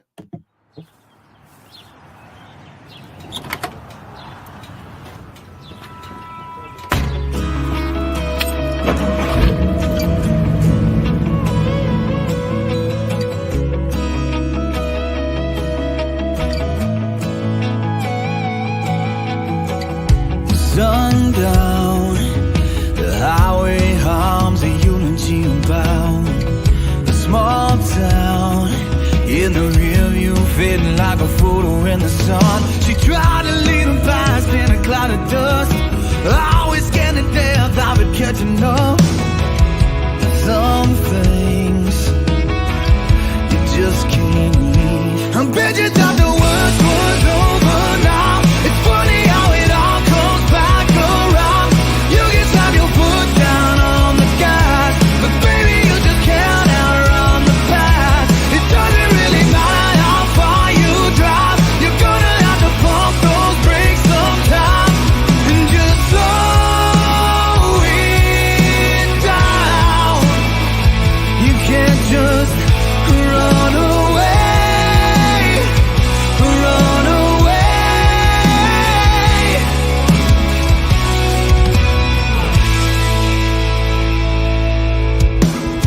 Cocaine around me covers up so much. Her pain, it just wouldn't touch, so she doubles up. Backseat loaded up with hand-me-downs, running those white lines out of town.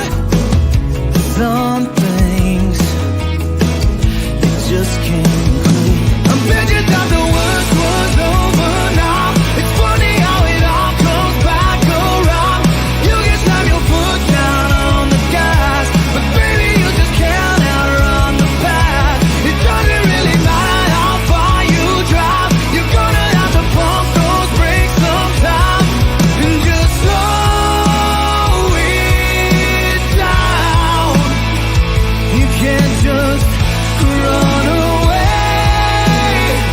Run away.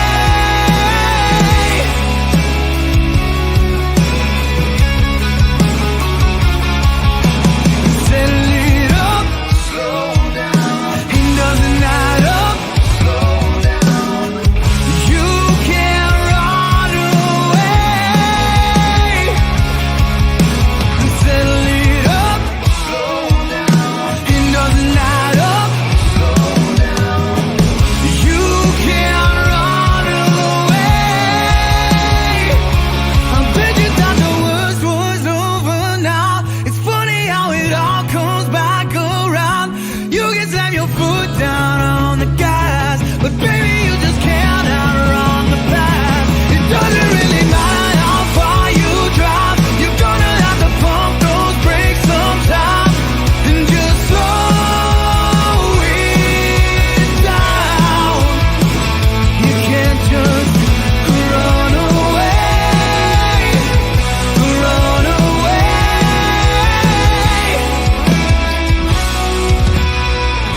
I like that. That was good.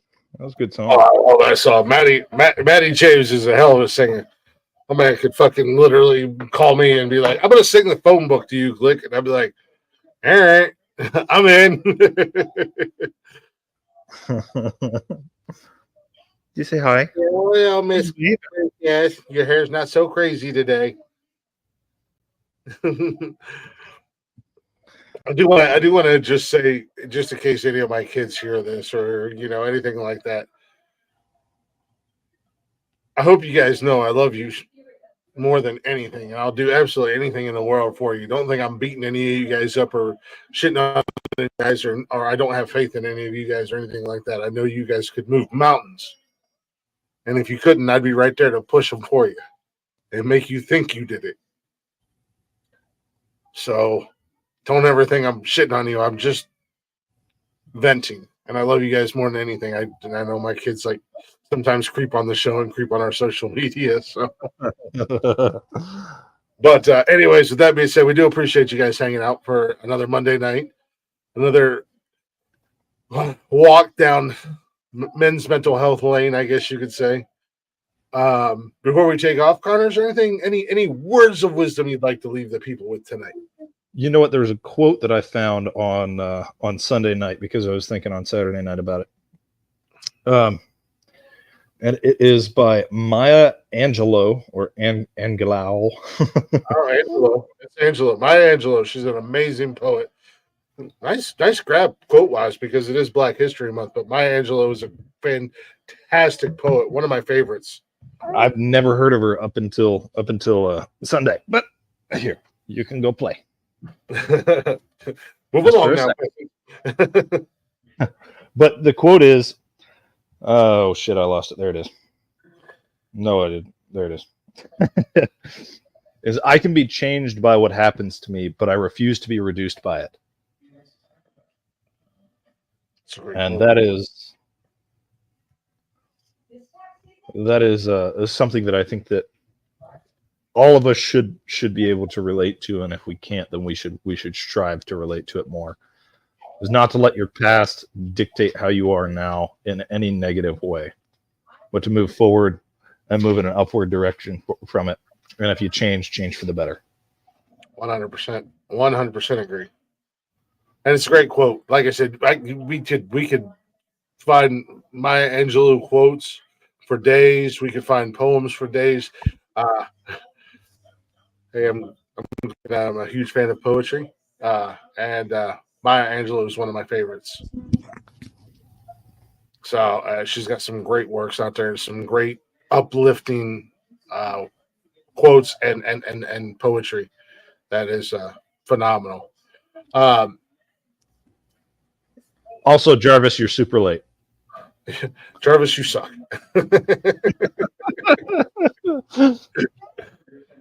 We're here to uplift men. Jarvis, you suck. Speaking, I came across this the other day, and this isn't so much a quote or anything like that. It's just something to think about. Oh shit! I didn't know that. Fucking happy birthday to you. Happy birthday to you. Happy birthday, dear Jarvis. Yeah, Ricky Gervais. Happy birthday Felicidades a ti. to you. Come on the show Wednesday night so we can wish you a proper happy birthday, Jarvis. And at least one or two more, probably. Maybe. Oh, you little shit. No, for real. Happy birthday, Jarvis. I didn't know it was your birthday today, buddy. Come on the show Wednesday night so we can properly wish you happy birthday. I'd say Saturday, but I won't be here Saturday. Connor and Jeff should be here. But anyways, not so much a quote, just something to think about, especially with what we're dealing with and what we're talking about and the topics we're covering here.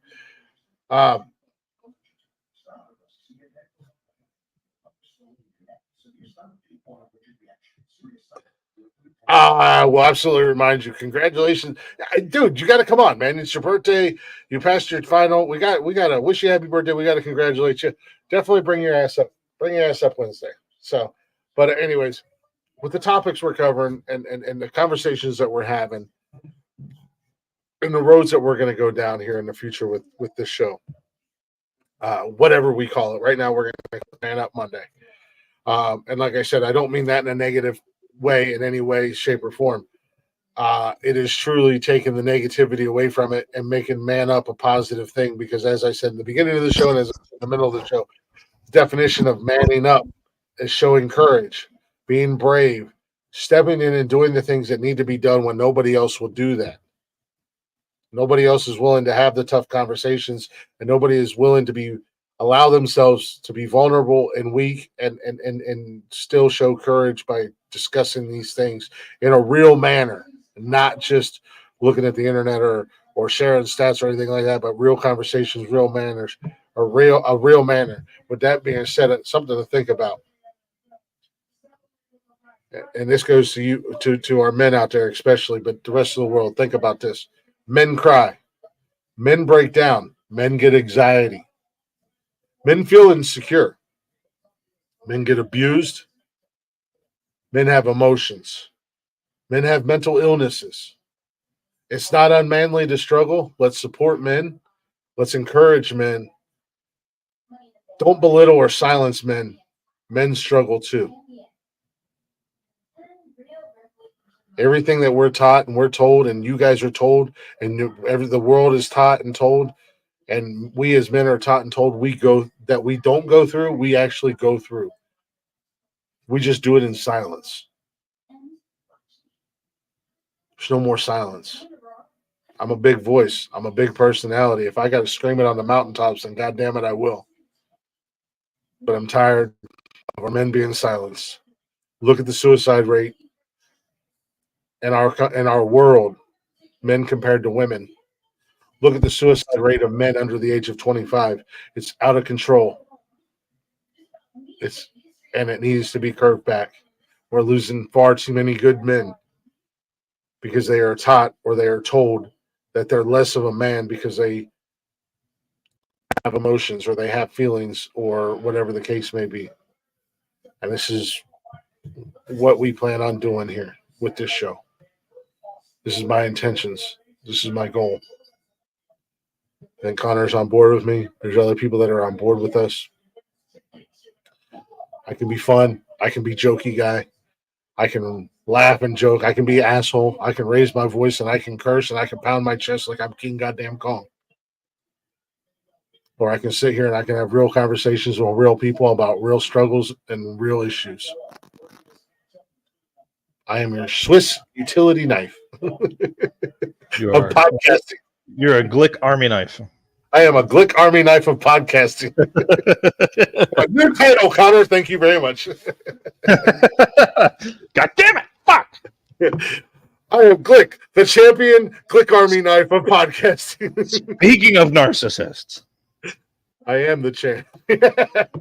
I'll deal with you later on this week. you can also pretend to be a champ. However, with that being said, thank you guys for listening. Thank you guys for hanging out. Tune in Wednesday night for a brand new episode of Nonsensical Nonsense. I'm assuming our good friend Nonsensical Biden will be joining us at some point in the show. Sorry, Nonsensical Biden got a text message. Yeah, yeah, okay. I hope it was a good text message. Jeff will be there, and I will be there, and we will be back to our fart jokes and dick jokes and all that fun jazz. With that being said, ladies and gentlemen, you know the routine. I'm going to say it on every show because it stands to be fucking. This is like no more. Like this is the best closing words I can ever think of. Be good. Or fucking be good at it. Till next time. Buenas noches. And fuck you, San Diego. Go fuck yourself, San Diego. It's Monday. We can't say that. God.